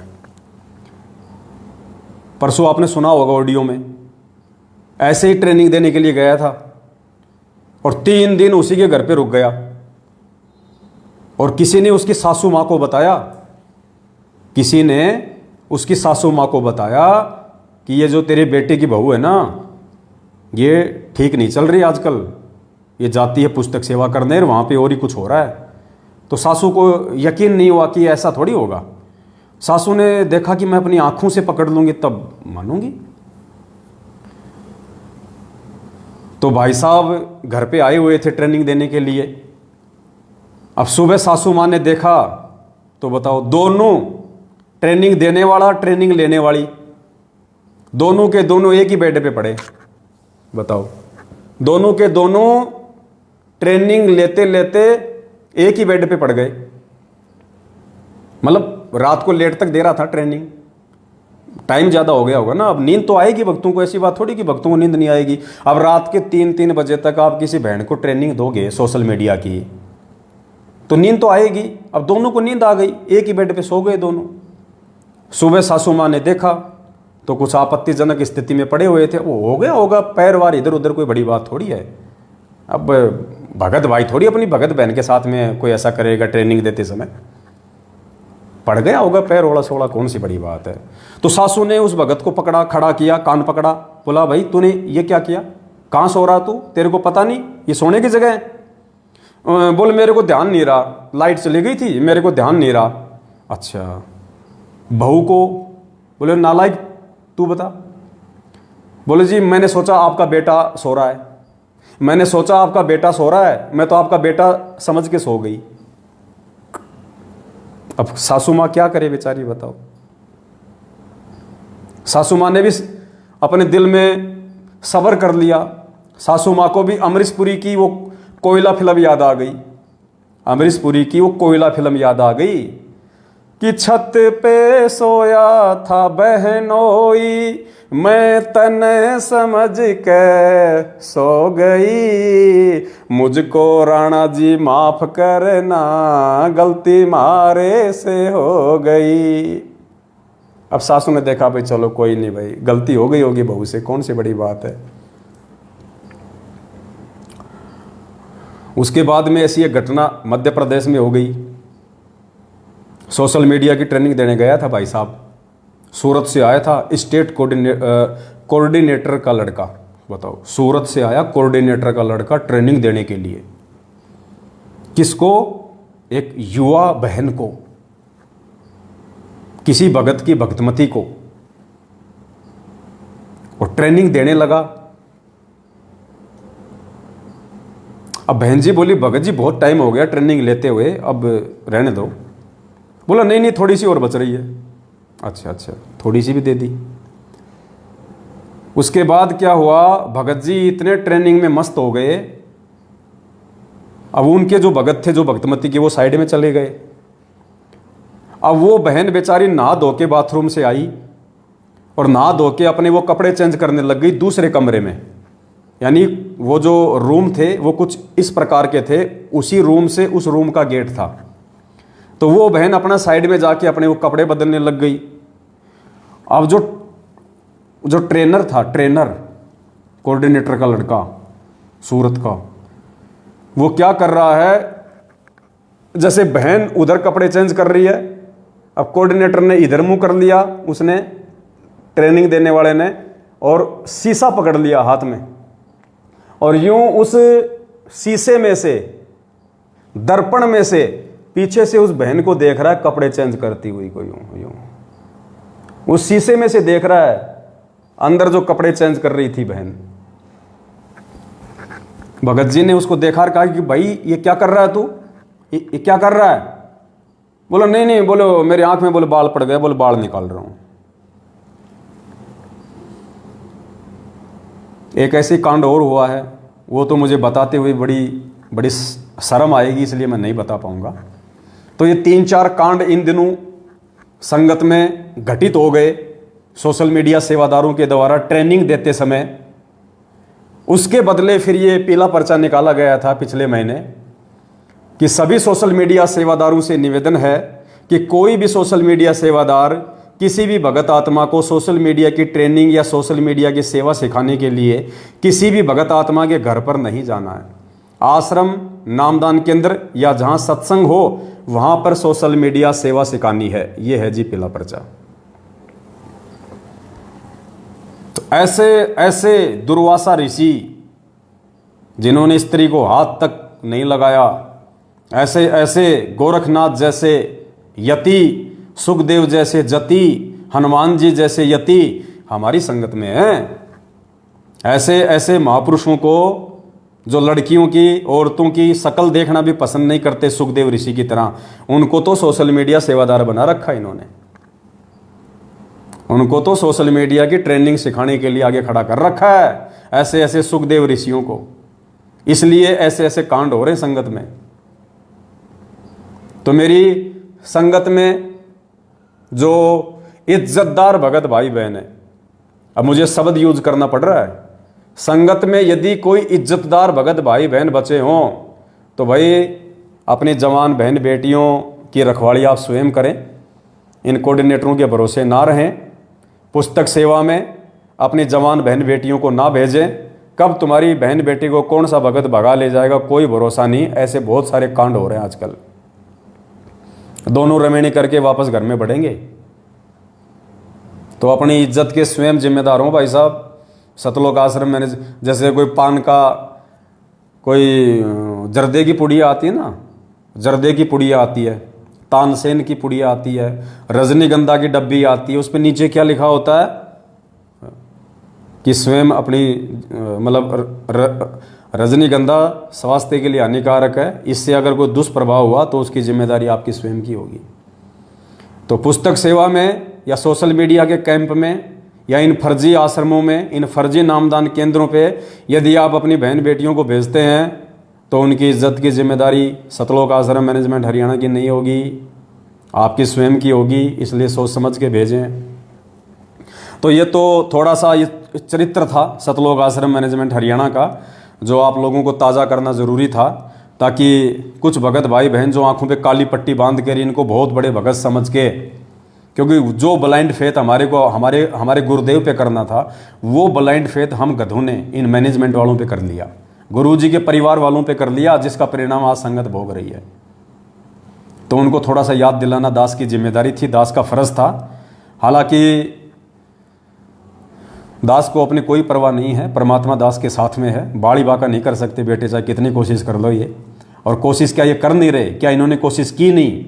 इनको तो आज भी ऐसा है कि बेटा मिल जाए एक बार, कहाँ है, बस एक बार, बस अब की बार तो 3-13 कर देना उसका। सिर पे साई सत्य है तो को क्या भय रे। परमात्मा साथ में है। ये तुम्हारे तमंचे, तुम्हारी बंदूकें, तुम्हारी तलवारें अपनी अंडरवियर में छुपा के रखना बेटा। दास के साथ परमात्मा है, टेंशन लेने की जरूरत नहीं है। बाकी सावधानी अपनी मैं रखता हूँ। परमात्मा ने कह रखा है बेटा सावधानी रखना, कायरता नहीं होती है। जानबूझ के भी हमने किसी को मौका नहीं देना, क्योंकि ये तो राक्षस है, ये तो राक्षस हैं, काल प्रेरित हैं, गुंडे हैं, महागुंडे हैं, माफिया हैं, गैंगस्टर लोग हैं। ये भगत थोड़ी हैं। भगत के भेष में भेड़ी हैं, ये उल्फ हाइना है ये। तो भाई हम तो इनसे बहुत पहले से सावधान होकर चल रहे हैं। अब जो नए भाई बहन जो जुड़ रहे हैं ना, वो अपनी बहन बेटियों का अपनी इज्जत के स्वयं जिम्मेदार बने। कोई गारंटी नहीं है इन लोगों की। तो चलो, ये तो सतलोक आश्रम मैनेजमेंट हरियाणा से जुड़े हुए कुछ पहुँचे हुए सिद्धि युक्त महापुरुषों की जीवन कुंडली थी, जो आप लोगों के सामने रखनी भी जरूरी थी। अब हमारा लास्ट जो पॉइंट है वो हमारे एक भगत भाई की शंका है। अब हम थोड़ा ज्ञान आधार से भी बात करेंगे, परमपिता परमेश्वर के आशीर्वाद से, जिसके लिए परमात्मा ने हमारे को आज निमित्त बनाया।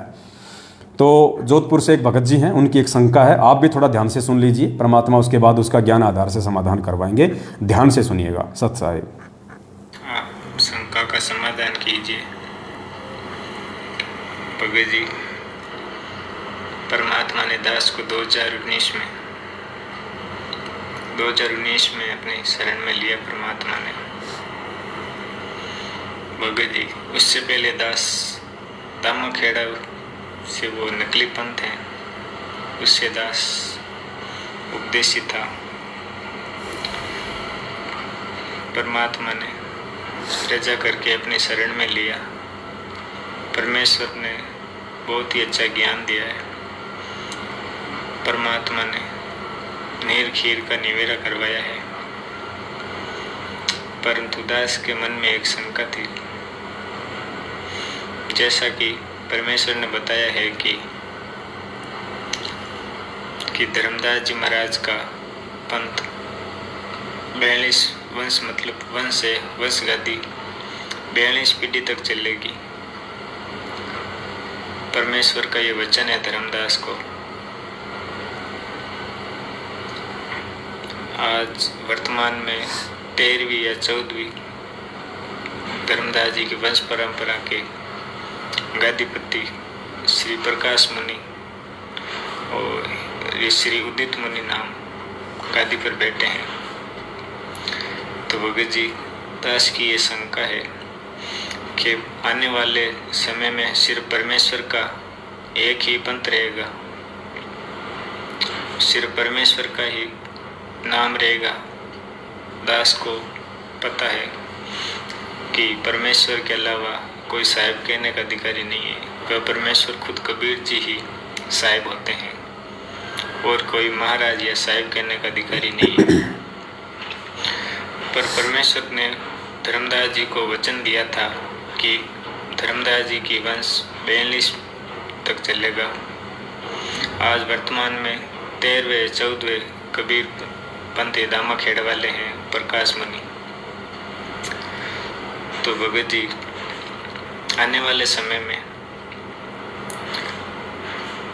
ये पंथ सभी मिलकर परमेश्वर रामपाल जी भगवान के पंथ में मिल जाएंगे। तो फिर भगत जी अभी तो वर्तमान में 13वें 14वें पंथ में तो भगत जी 42 पीढ़ी तक फिर ये वंश कैसे चलेगा। भगत जी दास की ये शंका थी। परमेश्वर की रज़ा से आपको परमात्मा ने निमित्त बनाए हैं, तो भगत जी दास की शंका का समाधान कीजिए। सच्चाई भाई और बहनों, हमारे भगत भाई की शंका है कि 650 साल पहले जब कबीर परमेश्वर जी आए थे, धर्मदास जी को अपनी शरण में लिया था और धर्मदास जी को परमात्मा ने 42 पीढ़ी तक उसका वंश चलेगा, ऐसा परमात्मा ने उनको आशीर्वाद दिया था। तो भगत जी की अब शंका ये है, भगत जी को टेंशन ये हो गई कि अगर परमात्मा ने धर्मदास जी को 42 पीढ़ी का आशीर्वाद दिया था, तो वर्तमान में तो धर्मदास जी की 13वीं या 14वीं पीढ़ी चल रही है और जिस हिसाब से आज परमात्मा धरती पे आ चुके हैं संत रामपाल जी के रूप में, और आने वाले कुछ ही वर्षों में पूरी पृथ्वी पे परमेश्वर का साम्राज्य होगा, परमेश्वर का ही ज्ञान होगा, परमेश्वर का ही नाम होगा, एक ही पंथ होगा। तो धर्मदास जी की तो 15वीं पीढ़ी भी ढंग से मेहनताई नहीं कर पाएगी और समाप्त हो जाएगा उनका सारा सिस्टम।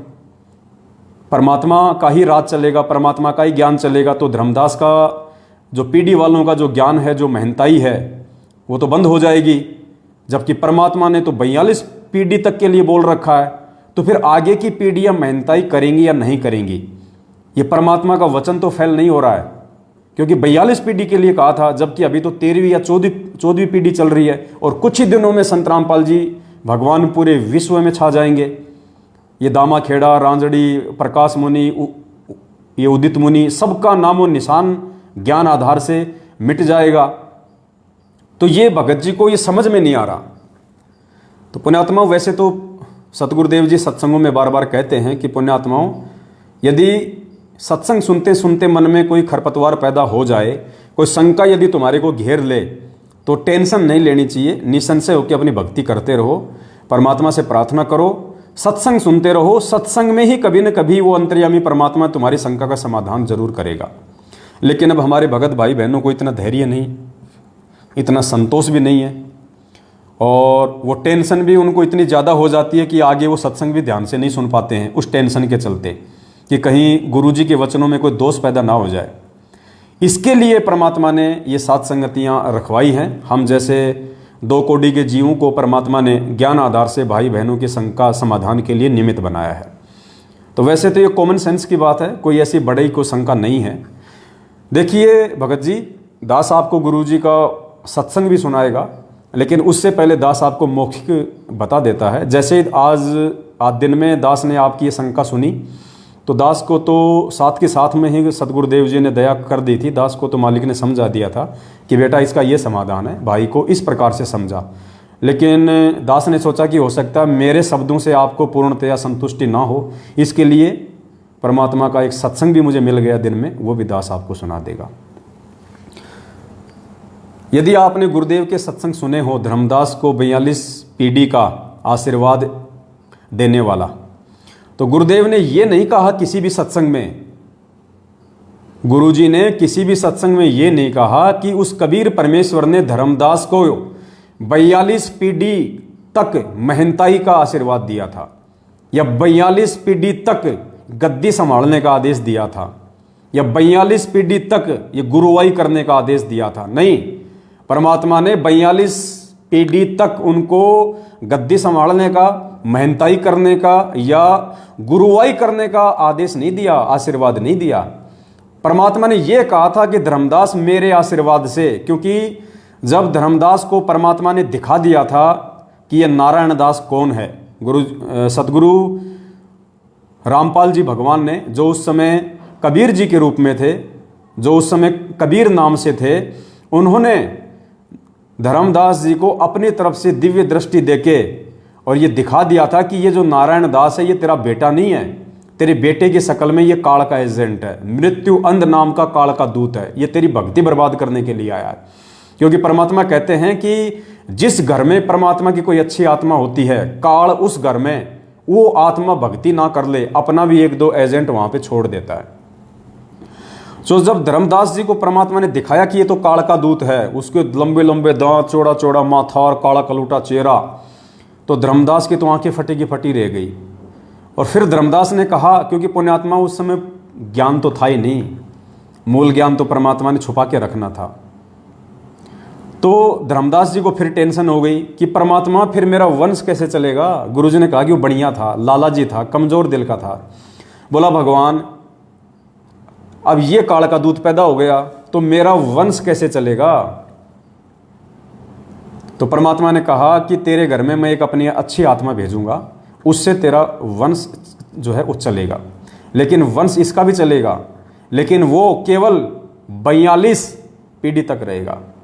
मतलब सॉरी दास थोड़ा सा उल्टा बोल गया, दास माफी चाहता है। परमात्मा ने कहा था कि ऐसे काल के एजेंटों का वंश नहीं चलता है, ऐसे काल के दूतों का वंश धर्मदास नहीं चलता है। तो धर्मदास को टेंशन हो गई कि परमात्मा फिर मेरा वंश कैसे चलेगा। तो परमात्मा ने कहा कि मैं मेरी अच्छी आत्मा मैं तेरे घर में भेजूंगा।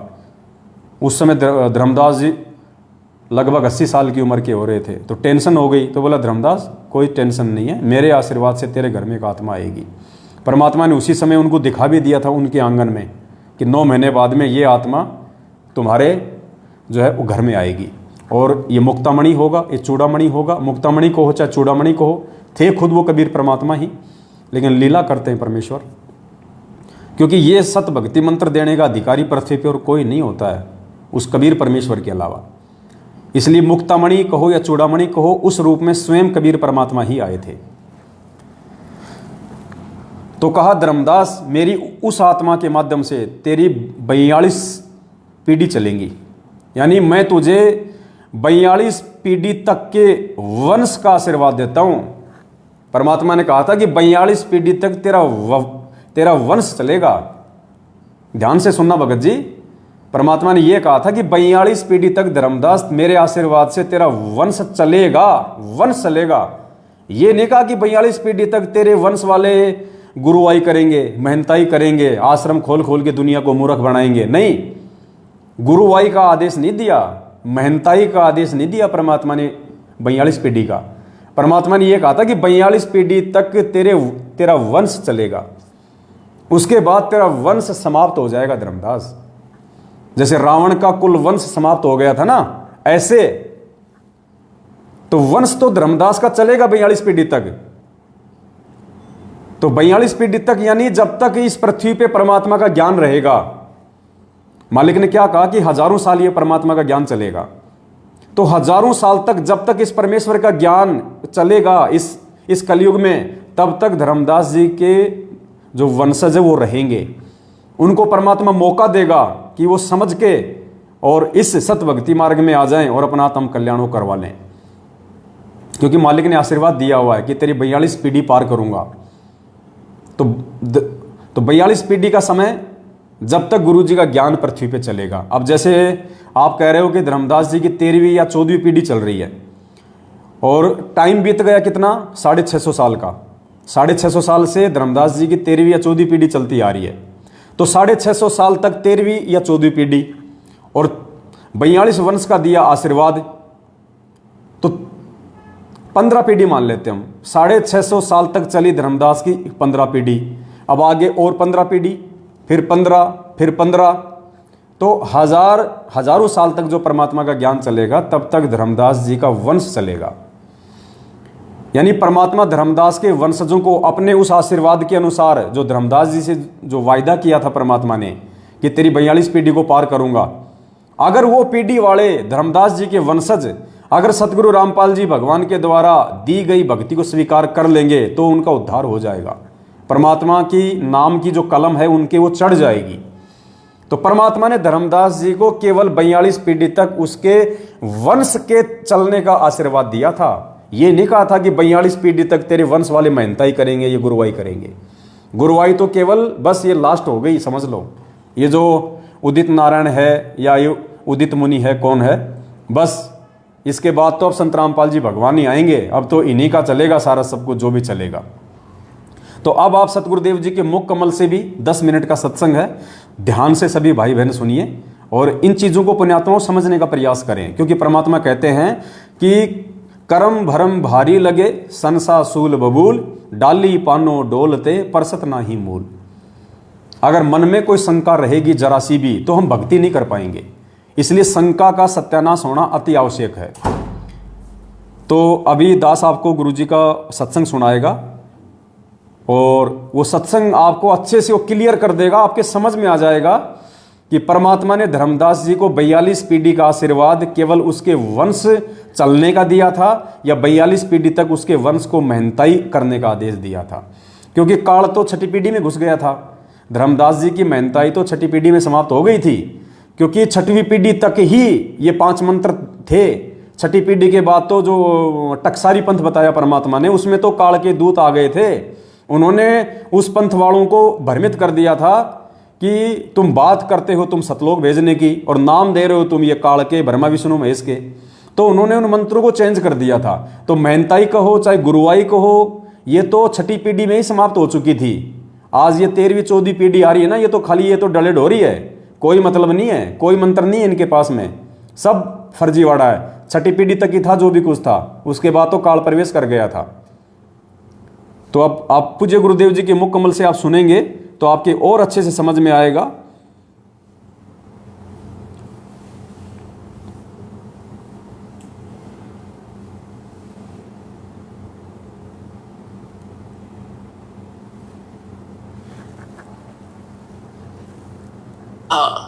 ये भाई अभी ये मूल मंत्र और मूल ज्ञान, ये सार नाम अपने परिवार को भी मत बताना। अब धर्मदास जी को चिंता बनी। धर्मदास जी ने कहा, चिंता बनी कि हे भगवान, मेरे को आपने 42 वंश का आशीर्वाद दे दिया। क्योंकि धर्मदास जी एक अच्छी आत्मा थे, लेकिन संसार के व्यवहार में वो घनाग्रस्त था। पहले उनको एक पुत्र था नारायण दास, और नारायण दास निकम्मा था, काल का दूत था। उसने परमात्मा के ज्ञान को ग्रहण नहीं किया, एक भी वचन सुना नहीं, उठकर चला जाता था। तो धर्मदास जी को ये चिंता बनी, परमात्मा ने बताया। धर्मदास जी ने कहा कि भगवान आप तो समर्थ हैं, मेरे पुत्र को शरण में ले लो, इकलौता पुत्र है, काल के हाथों चढ़ जाएगा, इसका जीवन नाश हो जाएगा। तो परमात्मा ने कहा, धर्मदास ये खुद ही काल का दूत है, तेरे घर पर भेज दिया। क्योंकि काल को पता था आप एक अच्छी आत्मा हो, और अच्छी आत्मा के घर पर एकादायु ऐसा व्यक्ति कोई कारण बनाकर काल भेज ही देता है। तो परमात्मा ने लास्ट में अपनी दिव्य दृष्टि देकर धर्मदास जी को उसके पुत्र नारायण दास की वास्तविकता दिखा दी। विकराल चेहरा, लंबे लंबे दांत, ओछा माथा। तो परमात्मा ने कहा कि ये दूत आया हुआ है, काल का स्पेशल भेजा हुआ है तेरी भक्ति नाश करने के लिए। इस बात से धर्मदास चिंतित हो गया कि हे भगवान, ये तो सचमुच, ये तो लड़के के कवर में मेरा दुश्मन बैठा है। फिर उसको चिंता हुई कि हे भगवान, 82 साल की उम्र होगी और अब क्या होगा। अरे ये तो काल का वंश चल गया मेरे से और पाप का भागी हो गया मैं। तो परमात्मा ने कहा कि ऐसे व्यक्ति का वंश नहीं चला करता। तो परमात्मा बोले, जी इसका नहीं चलेगा तो मेरा भी वंश नाश हो गया। हे भगवान, अब क्या होगा, मेरा क्या होगा, मेरा वंश कैसे चलेगा। तो परमेश्वर ने कहा कि तू चिंता ना करे, तेरे को 42 पीढ़ी दे दी मैंने, तेरा 42 पीढ़ी तक वंश चलेगा। वंश चलेगा। तब धर्मदास जी कहने लगे इस काल का वंश चलेगा भगवान, इससे अच्छा तो ना चले। यो एक लोग परमात्मा बोले नहीं, मैं और तेरे को एक पुत्र दूंगा, उससे तेरे 42 पीढ़ी वंश चलेगा। ये अब इन्होंने गलत व्याख्या कर रखी है कबीर पंथी, जो दामा खेड़ा वालों ने एक भ्रमणा फैला रखी है कि जो दामा खेड़ा की गद्दी से नाम लेगा उसका ही मोक्ष होगा। कबीर साहब ने 42 पीढ़ी को आशीर्वाद दे रखा, 42 पीढ़ी को नाम देने का आशीर्वाद भी दे रखा। धर्मदास की चिंता मिटाने के लिए ये कहा था कि तेरे को 42 पीढ़ी का वंश दे दिया, तेरा वंश चलेगा और मोक्ष उसका होगा जो सत भक्ति करेगा, पूरे संत जो मेरे अधिकारी संत से लेगा। तो फिर उसको 10 महीने के बाद एक चूड़ामणि उर्फ मुक्तामणि नाम का एक पुत्र उसकी पत्नी से जन्म हुआ परमात्मा के आशीर्वाद से। उनसे फिर उनकी ये 42 वंश चले। फिर धर्मदास जी को चिंता हुई, परमात्मा ने कहा कि अपने वंशजों को भी ये मूल ज्ञान नहीं बताना, मूल मंत्र नहीं बताना, सार नाम नहीं देना। अब धर्मदास जी ने फिर कलेजा पकड़ लिया और बैठ गया चिंता करके। परमात्मा बोले क्या बात होगी भक्त? कहने लगे भक्त क्या बताऊं गुरु जी, क्या बताऊं भगवान, आपने तो ऐसी प्रतिज्ञा करा दी कि मेरे वंशजों को भी नाम नहीं देना, सार नाम नहीं देना, सार नाम भी मुक्ति नहीं हो सकते, सतनाम भी नहीं बताना। आप कह रहे हो कि पहला मंत्र देना है, इनका मुक्ति क्यों करोगी भगवान है? तब परमात्मा, लाला जी था वो सेठ धर्मदास जी, बनिए के घर जन्म था उसका, वैश्य था। अब टोटे नफे को गणासी कर समझा था वो, तो उसको चिंता बन गई, मैं भगवान वश तो दे दिया आपने, इनका पूरी पार क्यों करोगे? तब परमात्मा ने कहा कि तू चिंता ना करे। जब कलयुग के अंदर आगे चल के धर्मदास में एक भक्ति समय आएगा और उस समय सभी पार होंगे और मैं फिर आऊंगा और तेरे वंशजों को जो मंत्र दे दिया और ये मेरी वाणी पढ़ते रहेंगे ज्ञान यज्ञ, इससे भी मानव शरीर प्राप्त हो जाते हैं लेकिन मोक्ष नहीं होगा। तो आप ये प्रथम मंत्र अपने वंशजों को, तेरे वंशजों को प्रथम मंत्र देंगे और ये वाणी मेरी वाणी का पाठ करते रहेंगे, इससे इनको मानव शरीर प्राप्त होते रहेंगे। तो धर्मदास जी ने कहा जी फिर मानव शरीर का क्या बनेगा? जब सार नाम नहीं मिला, सतनाम नहीं मिला तो ज्ञान से परिचित हो चुका था वो। तब परमात्मा ने कहा कि आगे चल के जब ये भक्ति युग शुरू होगा तब मैं फिर आऊंगा। आज आ गए और फिर तो सारी सृष्टि को पार करूंगा, तेरे बच्चे भी पार होंगे, तेरे वंशज भी पार होंगे। अब क्या बता रहे परमात्मा कि धर्मदास एक बार मेरा और इस काल का यहाँ की अपने आत्माओं थोड़ा ध्यान से सुनना आगे का वीडियो। भाई की शंका का तो समाधान हो ही गया है।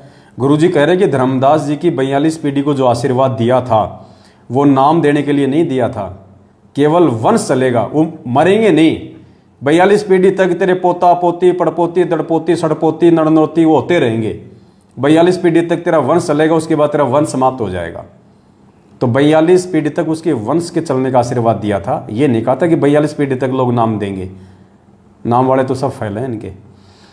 तो अब परमात्मा आगे क्या कह रहे हैं कि आगे चल के मैं खुद ही आऊँगा। देखो संकेत कर दिया ना गुरु जी ने। कई बार तो क्या कहते हैं गुरु जी कि इस दास को भेज दिया, वहाँ अपने आप को छुपाते हैं गुरु जी। और अब क्या कह रहे धर्मदास को कि मैं खुद ही आऊँगा, मैं खुद ही जाऊँगा। और अब जो प्रकरण आगे आप सुनोगे कान खोल के सुनना। गुरु जी कह रहे कि काल के सामने थोड़ा सा भेद रखना था। काल के सामने नहीं बताई जाती ये बातें कि मैं स्वयं जाऊँगा, इसलिए कहा था कि मेरा दास जाएगा, जबकि आना परमात्मा ने खुद ही है और खुद ही आ चुके हैं। आज किस ब्रह्मांड के मालिक ब्रह्म का एक संवाद हुआ था। इसने मुझसे प्रतिज्ञा करा ली थी कि 3 युगों में जीव थोड़े ले जाना और चौथे युग में आप इतने ही जीव मुक्त करा लेना। तो मैंने इसको तथा वस्तु कर दी थी, ठीक है जो तू कह रहा है वो मुझे स्वीकार है। तो फिर क्या बताया परमात्मा ने कहा कि फिर मैंने उससे कहा था कि जब चौथा युग, जब कलयुग आई तब हम अपना अंश पठाई। जब चौथा युग कलयुग शुरू हो, कलयुग आवेगा, उस कलयुग की जो बिजली पीढ़ी होगी, बिजली पीढ़ी का समय बताया है परमात्मा ने कि कब ये भक्ति स्टार्ट होगी, बिजली पीढ़ी कहाँ से स्टार्ट होगी। जब कलयुग बीते 5500 पाचा तब ये वचन मेरा होगा साचा। तो कलयुग जो है 1900, जो 5505 कलयुग कब बीता है, सन 1997 से। और 1997 में इस दास को परमेश्वर कबीर जी प्राप्त मिले थे। उन्होंने कहा था कि अब ये सार नाम और सतनाम बेटा सार्वजनिक कर देना, मैं तेरे साथ रहूंगा। छुपा रहे हैं अपने आप को, हमारे साथ होगा, सबका कल्याण करेंगे।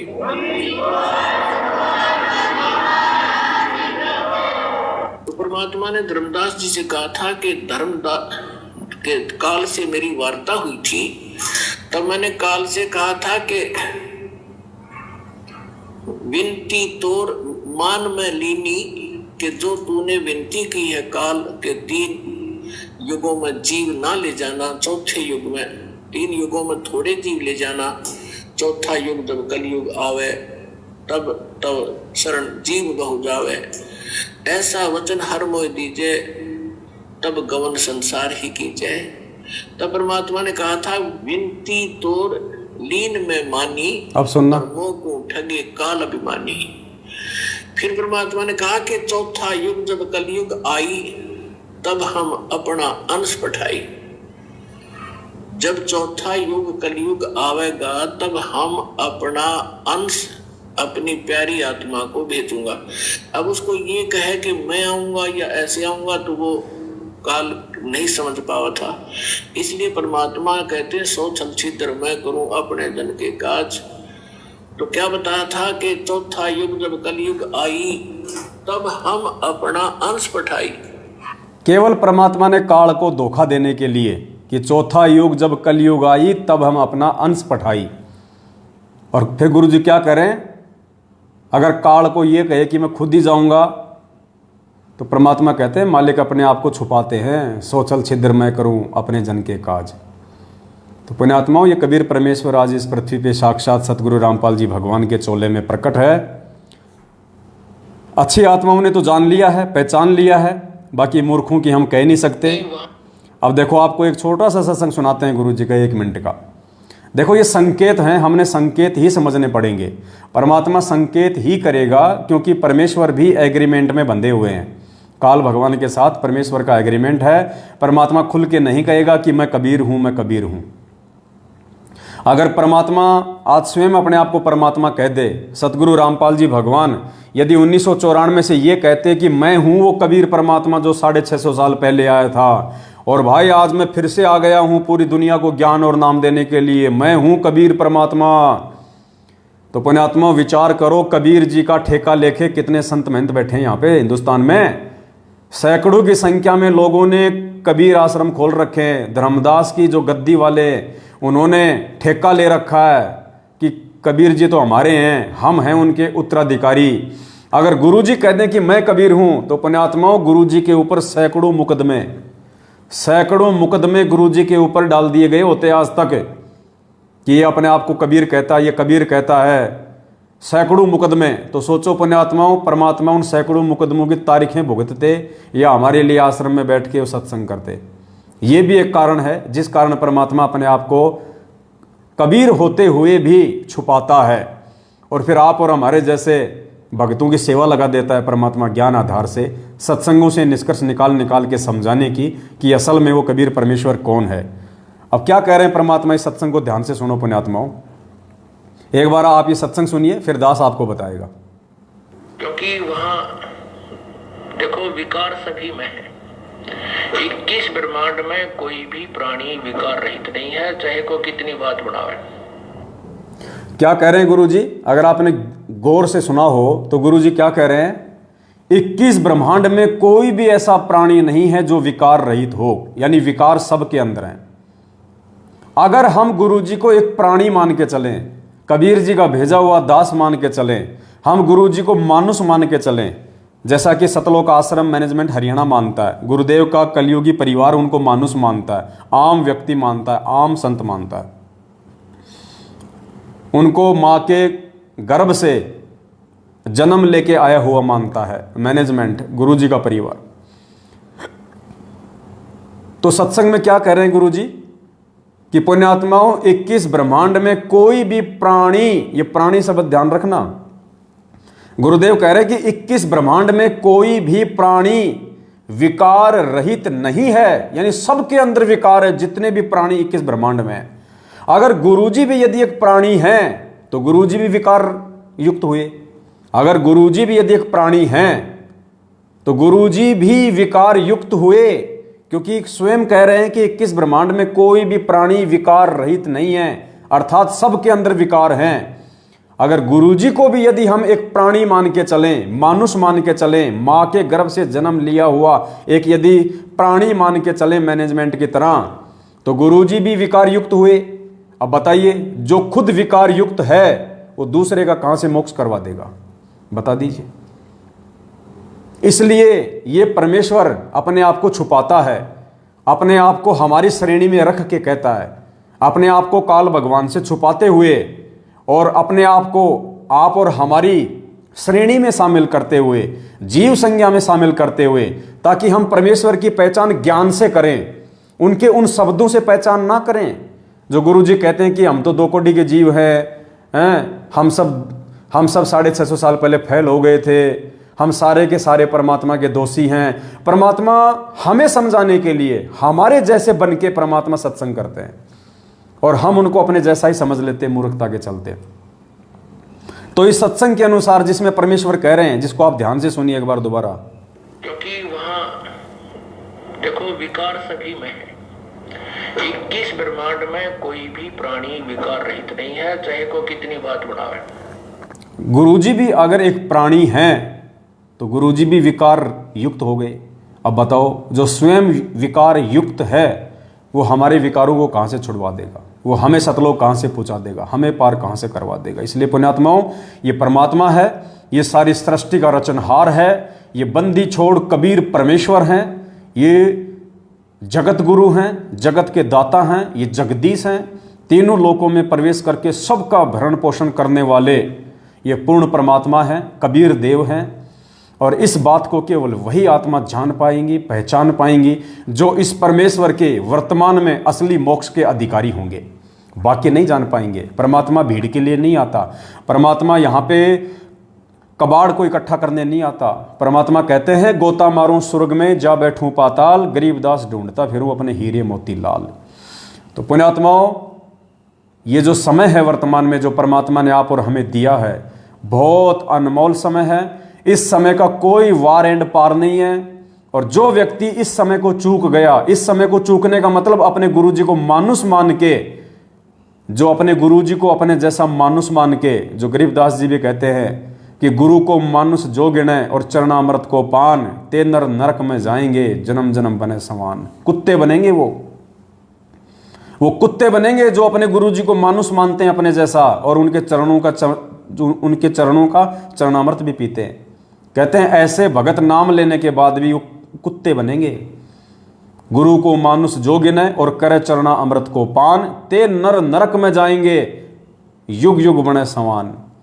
ये उन भक्तों के लिए कह रहे हैं गरीबदास जी महाराज कि उस तत्वदर्शी संत की शरण में आने के बाद, उस परमेश्वर की शरण में आने के बाद भी जो उनको अपने जैसा एक मानुष मानेगा, उनका जन्मदिन मनाएगा, और भगवान किसी और को मानेगा और उनका चरणामृत भी पिएगा। कहते हैं ऐसे भगत नाम दीक्षा लेने के बाद भी, भक्ति करने के बाद भी वो नरक में जाएंगे और वो जन्म जन्म कुत्ते बनेंगे। तो पुण्यात्माओं, ये 90% जो संगत है वर्तमान में, देखो आगे अगर वो सुधर जाए तो बहुत अच्छी बात है, भविष्य का मुझे नहीं पता, लेकिन वर्तमान जो स्थिति है, सतलोक आश्रम मैनेजमेंट हरियाणा के पीछे जितने भी लोग लगे हुए हैं वो सब के सब लोग गुरुजी को मानुस मानते हैं। क्योंकि उन जिन जिन लोगों ने 14 जून 2022 को कागज की फोटो का प्रकट दिवस मनाया है, उस दाढ़ी मूंछ वाली नकली फोटो को कबीर भगवान मान के जिन जिन लोगों ने उसका प्रकट दिवस मनाया है, वो सारे के सारे लोग अपने गुरुजी को मानुस मान रहे हैं। वर्तमान समय तक तो वो सभी लोग नरक की तैयारी कर रहे हैं और मरने के बाद में वो कुत्ते की योनि ग्रहण करने की वो तैयारी कर रहे हैं। ये परमात्मा की वाणी कह रही है, मैं नहीं कह रहा। यदि वो अपने गुरुजी को मानुस ना मानते, अपने गुरुजी को ही परमात्मा मानते, तो पुण्यात्माओं परमात्मा तो जेल में बैठे हैं। फिर इन फर्जी आश्रमों में किसका प्रकट दिवस मनाने गए थे भाई साहब? किसका? वो देशराज जैसे मूतनाथ लोगों के पीछे लग के किसका प्रकट दिवस मनाने गए थे? संजीव हुड्डा स्टेट कोऑर्डिनेटर उत्तर प्रदेश, भक्तों को रंडी के बीज की गालियां देने वाले लोगों के पीछे चल के शामली आश्रम में, धुरी आश्रम में, मुंडका आश्रम में, सिंहपुरा आश्रम में, भिवानी आश्रम में, जींद आश्रम में, बैतूल आश्रम में, इंदौर आश्रम में, सोजत आश्रम में, जितने भी ये पत्थर के खंडर खड़े कर रखे हैं फर्जी आश्रम, कौन से बाप का प्रकट दिवस मनाने गए थे? तुम्हारे भी 2-2 बाप हैं क्या? अरे भक्तों, 2-2 बाप बना लिए तुमने हैं? 8 सितंबर को तो सतगुरु रामपाल जी को बाप बना लेते हो, जून के महीने में उस कागज की फोटो को अपना बाप बना लेते हो। बताओ ये व्यभिचारणी भक्ति क्यों कर रहे हो भाई? अरे आत्मा एक है, उसका परमात्मा भी एक ही है। आत्मा एक है, उसका परमात्मा भी एक ही है। एक आत्मा के 2 पति नहीं हो सकते, और जिस आत्मा के 2 पति होंगे वो व्यभिचारणी होती है, वैश्या कहते हैं उसको, वैश्या, वैश्या। तो अभी तक तो आप जितने भी लोग हो जिन्होंने 14 जून को कागज की फोटो का प्रकट दिवस भले आश्रमों में मनाया हो या अपने अपने घरों पे मनाया हो, फिलहाल आप सभी लोग व्यभिचारणी भक्ति कर रहे हैं। गीता जी के अनुसार आप एक परमात्मा को अभी जान भी नहीं पाए, पहचान भी नहीं पाए कि एक परमात्मा कौन है। और परमात्मा कहते हैं जब तक आप एक परमेश्वर की पहचान नहीं कर लोगे कि गुरु गोविंद 2 नहीं भाई, जो 2 समझेगा वो 2 जग में जाएगा, वो तो नरक में जाएगा। तो पुण्यात्मा, उस एक परमपिता परमेश्वर की पहचान, उस असली कबीर परमेश्वर की पहचान, उस जिंदा कबीर परमेश्वर की पहचान सत सेवकों ने की है, साध संगति से जुड़े हुए भाई बहनों ने की है कि वो असली जिंदा कबीर वर्तमान में धरती पे सतगुरु रामपाल जी भगवान है। हम और किसी कागज की फोटो का प्रकट दिवस नहीं मनाएंगे हमारे भगवान के रहते सहते धरती पे। हम नकली कागज की दाढ़ी मूंछ वाली फोटो को कबीर भगवान मान के उसका प्रकट दिवस नहीं मनाएंगे। हमारे असली कबीर का असली प्रकट दिवस तो 8 सितंबर को आएगा, 8 सितंबर, क्योंकि हमारे पूज्य गुरुदेव सतगुरु रामपाल जी भगवान कबीर परमेश्वर 8 सितंबर 1951 के दिन धरती पे अतिथि रूप में प्रकट हुए हैं। 8 सितंबर 1951 को प्रकट हुआ असली कबीर इस कलयुग की पिछली पीढ़ी का। तुम तो प्रथम पीढ़ी वाले कबीर का भी नहीं मना रहे, क्योंकि वो जो फोटो तुम्हारे पास में है दाढ़ी मूंछ वाली, वो तो उस कबीर भगवान की उस समय की जिस रूप में वो आए थे 650 साल पहले, वो तो उनकी असली फोटो भी नहीं है। कहाँ थे उस समय कैमरे? कहाँ थे उस समय मोबाइल? किसने उनकी फोटो खींची थी? ये हाथ से बनाई हुई फोटो हैं, आगे चल के लोगों ने इनमें रंग डाल दिए। तुम तो उस 650 साल पहले भगवान जिस रूप में आया था, तुम तो उसकी भी असली फोटो को नहीं मान रहे। नरक में जाने की तैयारी क्यों कर रहे हो मेरे भाई बहनों? अपनी बुद्धि को खोलो, विचार करो, तुम अध्यात्म में कहाँ खड़े हो। संत रामपाल जी भगवान से तत्व ज्ञान लेने के बाद, ऐसे परम पुरुष की शरण में आने के बाद भी तुम कहाँ धक्के खा रहे हो, कहाँ भटक रहे हो? परमात्मा कहते ना, तू फिर 84 जाइर संतो। भगत जी वो शब्द दो ना परमात्मा का, यो सोदा फिर नाही रे संतो, यो सोदा फिर नाही, यो सोदा फिर नाही रे संतो, यो सोदा फिर नाही। लोहे जैसा ताव जात है, लोहे जैसा ताव जात है, काया दे सराहिर संतो, यो सोदा फिर नाही, यो सोदा फिर नाहिर संतो, यो सोदा फिर। 3 लोक और भवन चतुर्दश, 3 लोक और भवन चतुर्दश, सब जग सोदे माहिर संतो, यो सौदा फिर नाही, यो सौदा फिर नाही रे संतो, यो सौदा फिर नाही। दुगने तिगने किए चौगुने, दुगने तिगने किए चौगुने, किन्हे मूल गंवाई रे संतो, यो सौदा फिर नाही। यो सौदा फिर नाही रे संतो, यो सौदा फिर नाही। यो दम टूटे पिंडा फूटे, यो दम टूटे पिंडा फूटे, वो लेखा दरगाह माई रे संतो, यो सौदा फिर नाही। यो सौदा फिर नाही रे संतो, यो सौदा फिर नाही।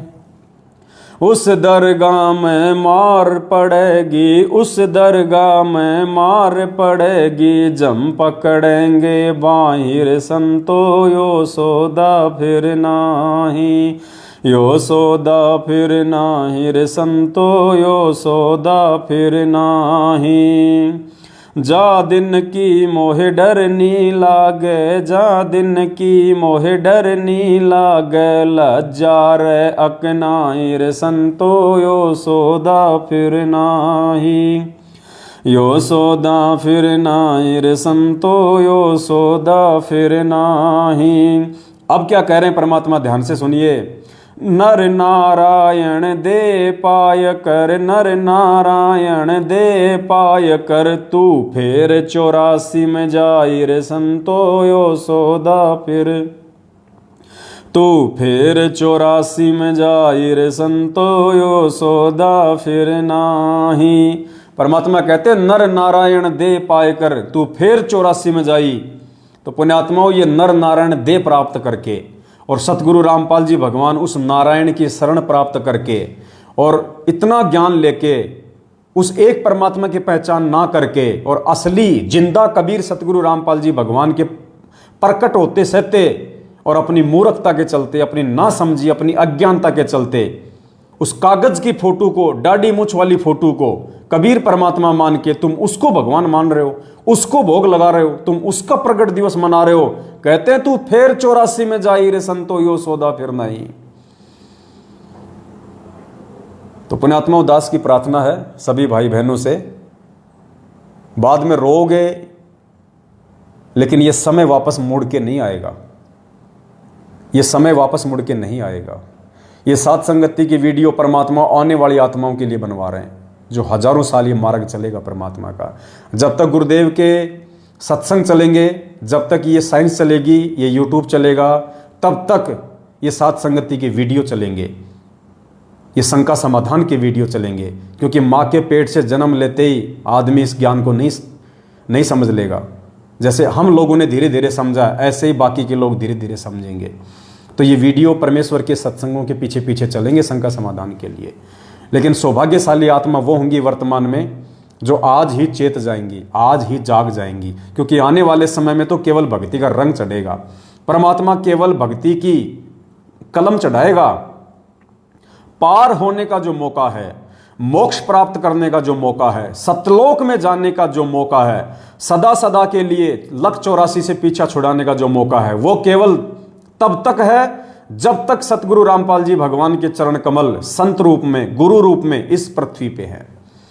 और उनके रहते सहते जिन जिन आत्माओं ने सतगुरु रामपाल जी भगवान से नाम दीक्षा ले ली और आजीवन मर्यादा में रह के भक्ति करेंगे, केवल पुण्यात्माओं, उन्हीं आत्माओं का मोक्ष संभव है, अन्यथा मोक्ष नहीं है। गुरुदेव के जाने के बाद केवल भक्ति का रंग चढ़ेगा, केवल भक्ति की कलम चढ़ेगी, नई आत्माओं में भक्ति का बीज डलेगा, पार नहीं होंगे।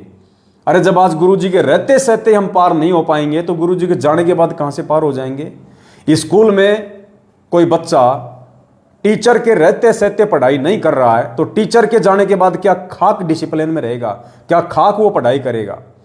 तो पुण्यात्माओं, आप और हमने समझना है, सत्सेवक भाई बहनों ने, ये सारी की सारी मेहनत जो परमात्मा जी 27 साल से कर रहे हैं और 7 साल से हम जैसे 2 कोटि के जीवों को निमित्त बना के परमात्मा दिन रात ये सात संगति की वीडियो बनवा के जगह जगह जाके इन कॉल एजेंटों से छुप छुपा के हम जो साथ संगतियां कर रहे हैं, ताकि वहां जाके वीडियो बने, गुरुजी को भोग लगे, वीडियो बने, वो वीडियो फिर लाखों आत्माओं तक जाए।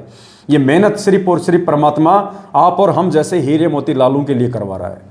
आप और हम जैसी परमात्मा की विशेष आत्माओं के लिए, पुण्यात्माओं, ये मेहनत हो रही है इतनी। आज गुरुदेव जो हिसार जेल में बैठे हैं ना, ये देश राज जैसे मुंह में मूतने वाले लोगों के लिए नहीं कर रहा परमात्मा। संजीव हुड्डा जैसे लोगों के लिए, जो भक्तों को रंडी का बीज बोलते हैं, गालियां निकालते हैं स्टेट कोऑर्डिनेटर होने के बाद भी, ऐसे लोगों के लिए परमात्मा मेहनत नहीं कर रहा। परमात्मा जो ये दुख उठा रहा, आज जो ये हिसार जेल में बैठ के जो कष्ट उठा रहे हैं, ये कष्ट वो परमेश्वर आप और हमारे जैसे भक्तों के लिए उठा रहे हैं कि मेरे ये बच्चे हैं जो मेरे ज्ञान पे चल रहे हैं, मेरे वचन पे चल रहे हैं। इनकी गर्दन कट सकती है लेकिन मेरे बच्चे मेरे वचन से पीछे नहीं हट सकते।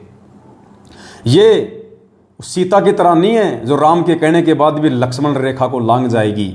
ये मेरे वो सपूत हैं, ये मेरे वो सतसेवक बच्चे हैं, ये मेरे वो हंस हैं पिछली पीढ़ी के, जिनके लिए मैं चारों युगों से यहाँ पे दुख उठा रहा हूँ, परेशानियाँ उठा रहा हूँ, बार बार इस गंदे लोक में आता हूँ मैं। तो पुण्यात्माओं, परमात्मा ने यदि आप और हम जैसे 2 कोटि के जीवों पे इतना बड़ा विश्वास किया है, तो पुण्यात्माओं दृढ़ संकल्प कर लो कि हे परमपिता परमात्मा सतगुरु रामपाल जी भगवान, चाहे आपके दास और दासियों की चाहे गर्दन धड़ से अलग हो जाए परमात्मा, हम समय आने पे आग में कूदने से भी पीछे नहीं हटेंगे, हम जहर पीने से भी पीछे नहीं हटेंगे, हम 100 मंजिल की बिल्डिंग से आंख बंद करके आपके नाम के ऊपर विश्वास करके छलांग मारने से भी पीछे नहीं हटेंगे परमेश्वर। बस आप अपना आशीर्वाद हम 2 कोटि के जीवों पे बनाए रखना परमात्मा, हमें आप जी भ्रमित ना होने देना परमात्मा। हम अपनी तरफ से पूरी कोशिश करेंगे, लेकिन मालिक बिना आपके आशीर्वाद के, बिना आपकी विशेष मेहर के परमात्मा हम भी भक्ति मार्ग पे नहीं चल पाएंगे। तो पुण्यात्माओं, हमने भी परमात्मा को दृढ़ विश्वास दिलाना है। अगर परमात्मा ने हमारे ऊपर दृढ़ विश्वास किया है, तो हमने भी अपने पूज्य गुरुदेव जी के दृढ़ विश्वास दिलाना है। हमने 650 साल पहले की तरह इस कबीर भगवान को दुखी नहीं करना। जैसे 650 साल पहले मगर में वीर सिंह बघेल और बिजली खान पठान दोनों सेना लेके आमने सामने खड़े हो गए थे, मरने मारने के लिए खड़े हो गए थे कि एक बार ये कबीर जी यहाँ से शरीर छोड़ के चला जाए, फिर देखते हैं इनकी बॉडी को कौन लेगा। तो पुण्यात्माओं, आज भूमिका तो काल ने वही बना दी। एक तरफ तो ये सतलोक आश्रम मैनेजमेंट हरियाणा को ये बिजली खान पठान बना के खड़ा कर दिया, और दूसरी तरफ वो चाह रहा था कि ये जो सतसेवक हैं ये वीर सिंह बघेल बन जाए, लेकिन काल भगवान की चाल सफल नहीं हो पाई। हम वीर सिंह बघेल नहीं बन पाए। हम तो परमात्मा के हंस बन के ही रहेंगे, हम तो परमात्मा के बच्चे बन के रहेंगे, परमात्मा के हीरे मोतीलाल बन के रहेंगे। हम वो गलती नहीं करेंगे जो गलती 650 साल पहले वीर सिंह बघेल कर गया गुरु को मानुष मान के, जो गलती बिजली खान पठान कर गया गुरु को मानुष मान के, जो गलती 64 लाख शिष्य कर गए, नानक जैसे कर गए, मीरा जैसी कर गए, धन्ना जैसे कर गए, अर्जुन सरजुन जैसे कर गए, वो गलती अब हम नहीं करेंगे, क्योंकि पिछली पीढ़ी है। और भगवान ने यदि हमारे ऊपर विश्वास करके अनमोल इतना ज्ञान दिया, ठोक के, चारों वेद 6 शास्त्र 18 पुराण, गीता जी, महाभारत, कुरान पुराण सब कुछ परमात्मा ने पढ़ा दिया है। अक्षर ज्ञान दिया भगवान ने, पिछली पीढ़ी में मानव जन्म दिया, आशीर्वाद दिया, अपना तत्व ज्ञान दिया। तो पुण्यात्माओं, अब भी यदि हम गोबर खाएंगे, गोबर खाने का मतलब मैनेजमेंट के पीछे लग के राजनीति करेंगे, देह दान करेंगे, रक्त दान करेंगे, इन कुपात्रों को ज्योति दान और पाठ का पैसा देंगे, इनके कहने पे गुंडों की सीबीआई जांच करवाएंगे, इनके कहने पे इन फर्जी आश्रमों में जाएंगे और ये कुत्ता लड़ाई में शामिल होंगे, तो फिर हम भाई हम गोबर खा रहे हैं। फिर हम परमात्मा का सत्संग रूपी वो अमृत दूध का पान नहीं कर रहे, हम इन फर्जी लोगों के पीछे लग के गोबर खा रहे हैं। तो पुण्यात्माओं, गोबर खाने वालों को गोबर मुबारक, और हम जैसे भाई बहनों को परमात्मा का अमृत ज्ञान मुबारक। तो दया परमपिता परमात्मा की। पुण्यात्माओं, भगवान प्रसन्न करना है अब की बार। वो एक गाना आता था ना पहले हिंदी फिल्मों में, मैंने यार मनाना नहीं, मैनू यार मनाना नहीं, चाहे लोग बोलियां बोले। तो बताओ, वो 2 कोड़ी के वो फिल्मकार एक गाना बनाते हैं कि मैनू यार मनाना चाहे लोग बोलियां बोले, दुनिया चाहे कुछ भी कहे, मैंने तो मेरे यार को मैंने प्रसन्न रखना है। तो हमारा यार सतगुरु रामपाल जी भगवान है। यार यानी परमपिता परमात्मा, वो पति, वो स्वामी। तो हमने तो अपना गुरु मनाना नहीं, चाहे संगत भेड़ चाल में चाले, हमने तो अपना गुरु मनाना नहीं, चाहे संगत भेड़ चाल में चाले। तो संगत मर रही है तो मरने दो, समझाना हमारा फर्ज है, और समझेगा वही, सब लोग नहीं समझ सकते। पुण्यात्माओं, मालिक कहते हैं पिछले जन्म से होत है पूर्ण हंस मुराद। ये हर किसी के समझ में नहीं आ सकती ये बात। जब गुरु का सत्संग समझ में नहीं आ रहा 90% संगत को, तो पवन दास की वीडियो कहां से समझ में आ जाएंगे। तो ये समझ लीजिए परमात्मा ने उस गंदगी को रिजेक्ट कर दिया है। और पुण्यात्मा सौभाग्य क्या, डबल सौभाग्य, अहो भाग्य, परम भाग्य, जो परमात्मा ने आप और हम जैसे 2 कोड़ी के सत्सेवकों को ये ज्ञान समझा दिया। परमात्मा ने अपनी पहचान करवा दी कि बेटा असली कबीर मैं हूं, वो दाढ़ी मूंछ वाली फोटो कबीर नहीं है, असली कबीर मैं हूं। तो परमात्मा ने समझा दिया हमारे को। तो पुण्यात्माओं अब भी यदि हम पीछे हटेंगे, देखो आने वाले समय में हो सकता है पुण्यात्माओं हमारी वो परीक्षा होगी, परमात्मा हमारे विश्वास की परीक्षा लेगा, हमारी दृढ़ता की परीक्षा लेगा कि वास्तव में मेरे बच्चे ने मुझे बाप माना कि नहीं माना, मुझे वास्तव में कबीर माना कि नहीं माना, या फालतू में 8 सितंबर को मेरा प्रकट दिवस मना रहे हैं। पुण्यात्माओं कहे कबीर सुनो भाई साधो मैं तो हूं विश्वास में, आने वाले समय में ये दुनिया ऐसे गुरु जी को भगवान नहीं मानेगी। पुण्यात्माओं कहते हैं भगत के वश में है भगवान, और भगतों से ही परमात्मा अपनी पहचान करवाएगा। हो सकता है आने वाले समय में अपने पूज्य गुरुदेव जी के ऊपर विश्वास करते हुए, उनको कबीर भगवान साबित करते हुए, क्या पता ऐसा समय आ सकता है हम सत्सेवक भाई बहनों को आग में कूदना पड़ सकता है, हम भाई बहनों को जहर की बोतल पीनी पड़ सकती है, हम भाई बहनों ने फांसी के ऊपर लटकने के लिए भी जो है वो तैयार होना पड़ सकता है। लेकिन सिर पे आशीर्वाद सतगुरु रामपाल जी भगवान का रहेगा अपनी प्रत्येक आत्मा पे। बाढ़ बाका नहीं हो सकता, बाढ़ बाका। परमात्मा कहते हैं सिर के साटे हरी मिले तो भी सस्ता जान, और गुरु जी कहते हैं जो अपने गुरु भगवान को शीश देने के लिए तैयार हो जाता ना, फिर परमात्मा उसका शीश लेता नहीं है। तो पुण्यात्माओं मालिक कहते हैं 1 करोड़ों शीश तूने दे दिए यमराजा की फेंट, फेंट यानी झटके से, धक्के से, धोखे से।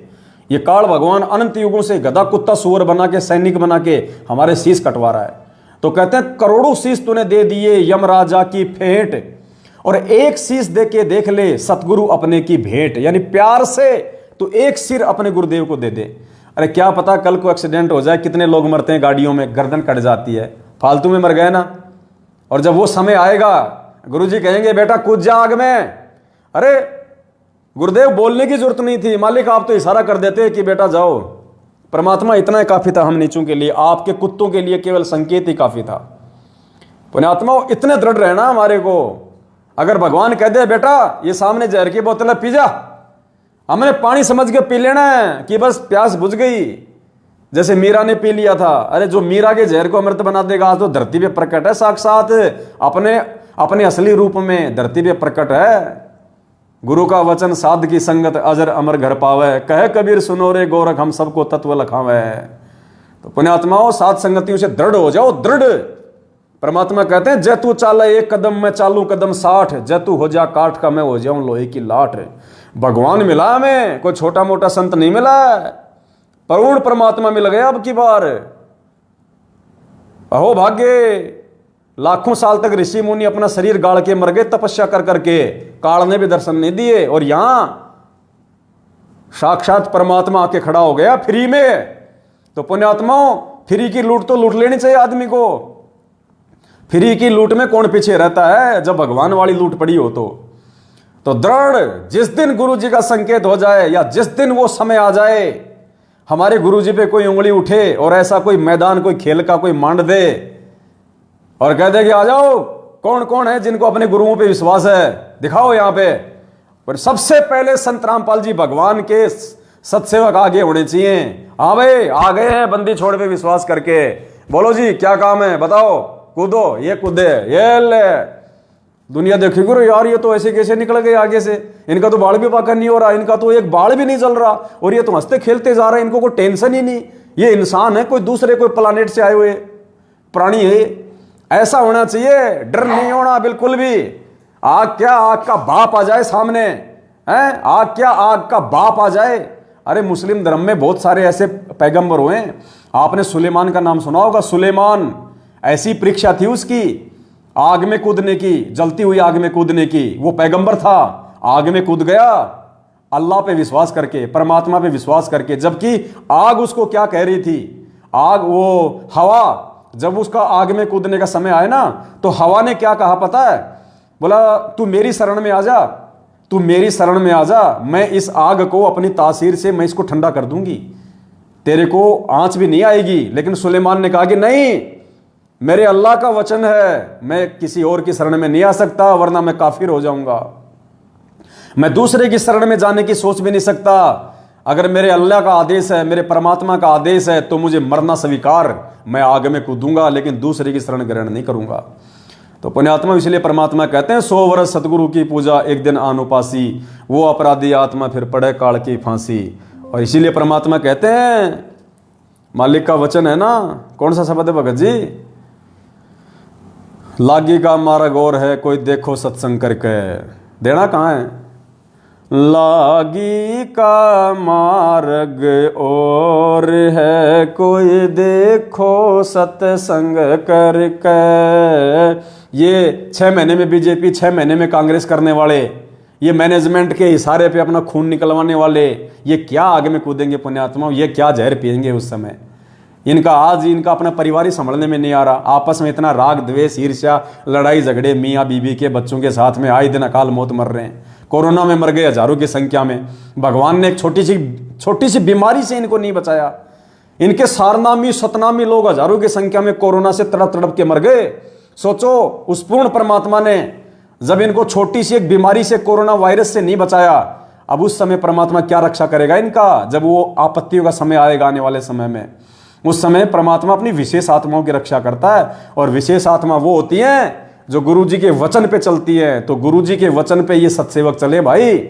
ये सत्सेवक मैनेजमेंट की गालियां खा खा के तेरे मुंह में मूत दूंगा, रंडी का बीज, तेरी छोरी को कोठे पे बैठा दूंगा। अभी आपको ऑडियो सुनाई है ना, देशराज वर्ल्ड कोऑर्डिनेटर की और संजीव हुड्डा उत्तर प्रदेश के स्टेट कोऑर्डिनेटर की। ये तो एक नमूने हैं दो, ये दो तो केवल एक नमूने हैं। ऐसी ऐसी तो दास के पास में सैकड़ों ऑडियो पड़ी हैं इनके बड़े बड़े महापुरुषों की मां बहन की गालियां निकालते हुए। ये तो खाली एक 2 नमूने छोटे छोटे।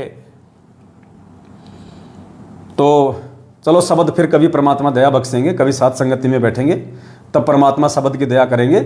आज के लिए केवल इतना ही। जाते जाते दास इतनी प्रार्थना करेगा, पुण्यात्माओं, ये सोशल मीडिया ही परमात्मा ने हमें एकमात्र वो माध्यम दिया है जिसके माध्यम से हम लाखों भाई बहनों तक ये वीडियो, ये संदेश, ये सच्चाई हम पहुंचा सकते हैं, जिसके माध्यम से परमात्मा के बच्चे मर्यादा में रह के परमात्मा की सत भक्ति कर सकते हैं, काल एजेंटों के झांसे में आने से वो बच सकते हैं। तो दास की प्रार्थना है, ये जो अपना फेसबुक का जो पेज है पवन दास इज लाइव, जब आप फेसबुक पे जाके सर्च करेंगे अंग्रेजी में पवन दास इज लाइव, तो दास का ये फेसबुक का पेज है। सभी भाई बहन इस पेज को फॉलो करें।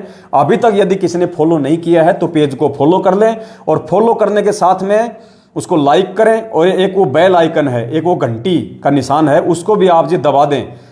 अगर किसी ने नहीं दबा रखा है तो उसको दबा दें, ताकि ज़्यादा से ज़्यादा जब भी दास लाइव आवे तो तुरंत आपके मोबाइल पे घंटी बज जाए, मैसेज आ जाए और आप जी लाइव तुरंत जुड़ सकें। और इस वीडियो को जाते जाते एक बार फिर से आपके जितने भी फेसबुक के ग्रुप हैं, व्हाट्सएप के ग्रुप हैं, या पर्सनली जितने भी भगत आपके संपर्क में हैं, सभी तक आप जी इस वीडियो को ज्यादा से ज्यादा एक बार शेयर कर दें पुण्यात्माओं। बाकी परमेश्वर की हम सब के ऊपर रजा है, बहुत छप्पर फाड़ मेहरबानी है। अगर मर्यादा में रहे हम और इसी प्रकार से चलते रहे परमेश्वर के वचन पे पुण्यात्माओं, ये हमारा लास्ट कलयुग है, अंतिम जन्म है हमारा ये। इसके बाद हमें इस पृथ्वी लोक पे झांकने की, हांडने की, गधे कुत्ते बनने की जरूरत नहीं है। बाकी लोग बनते रहेंगे, उनके अपने संस्कार। सत साहे बंदी छोड़, सतगुरु रामपाल जी भगवान की जय हो।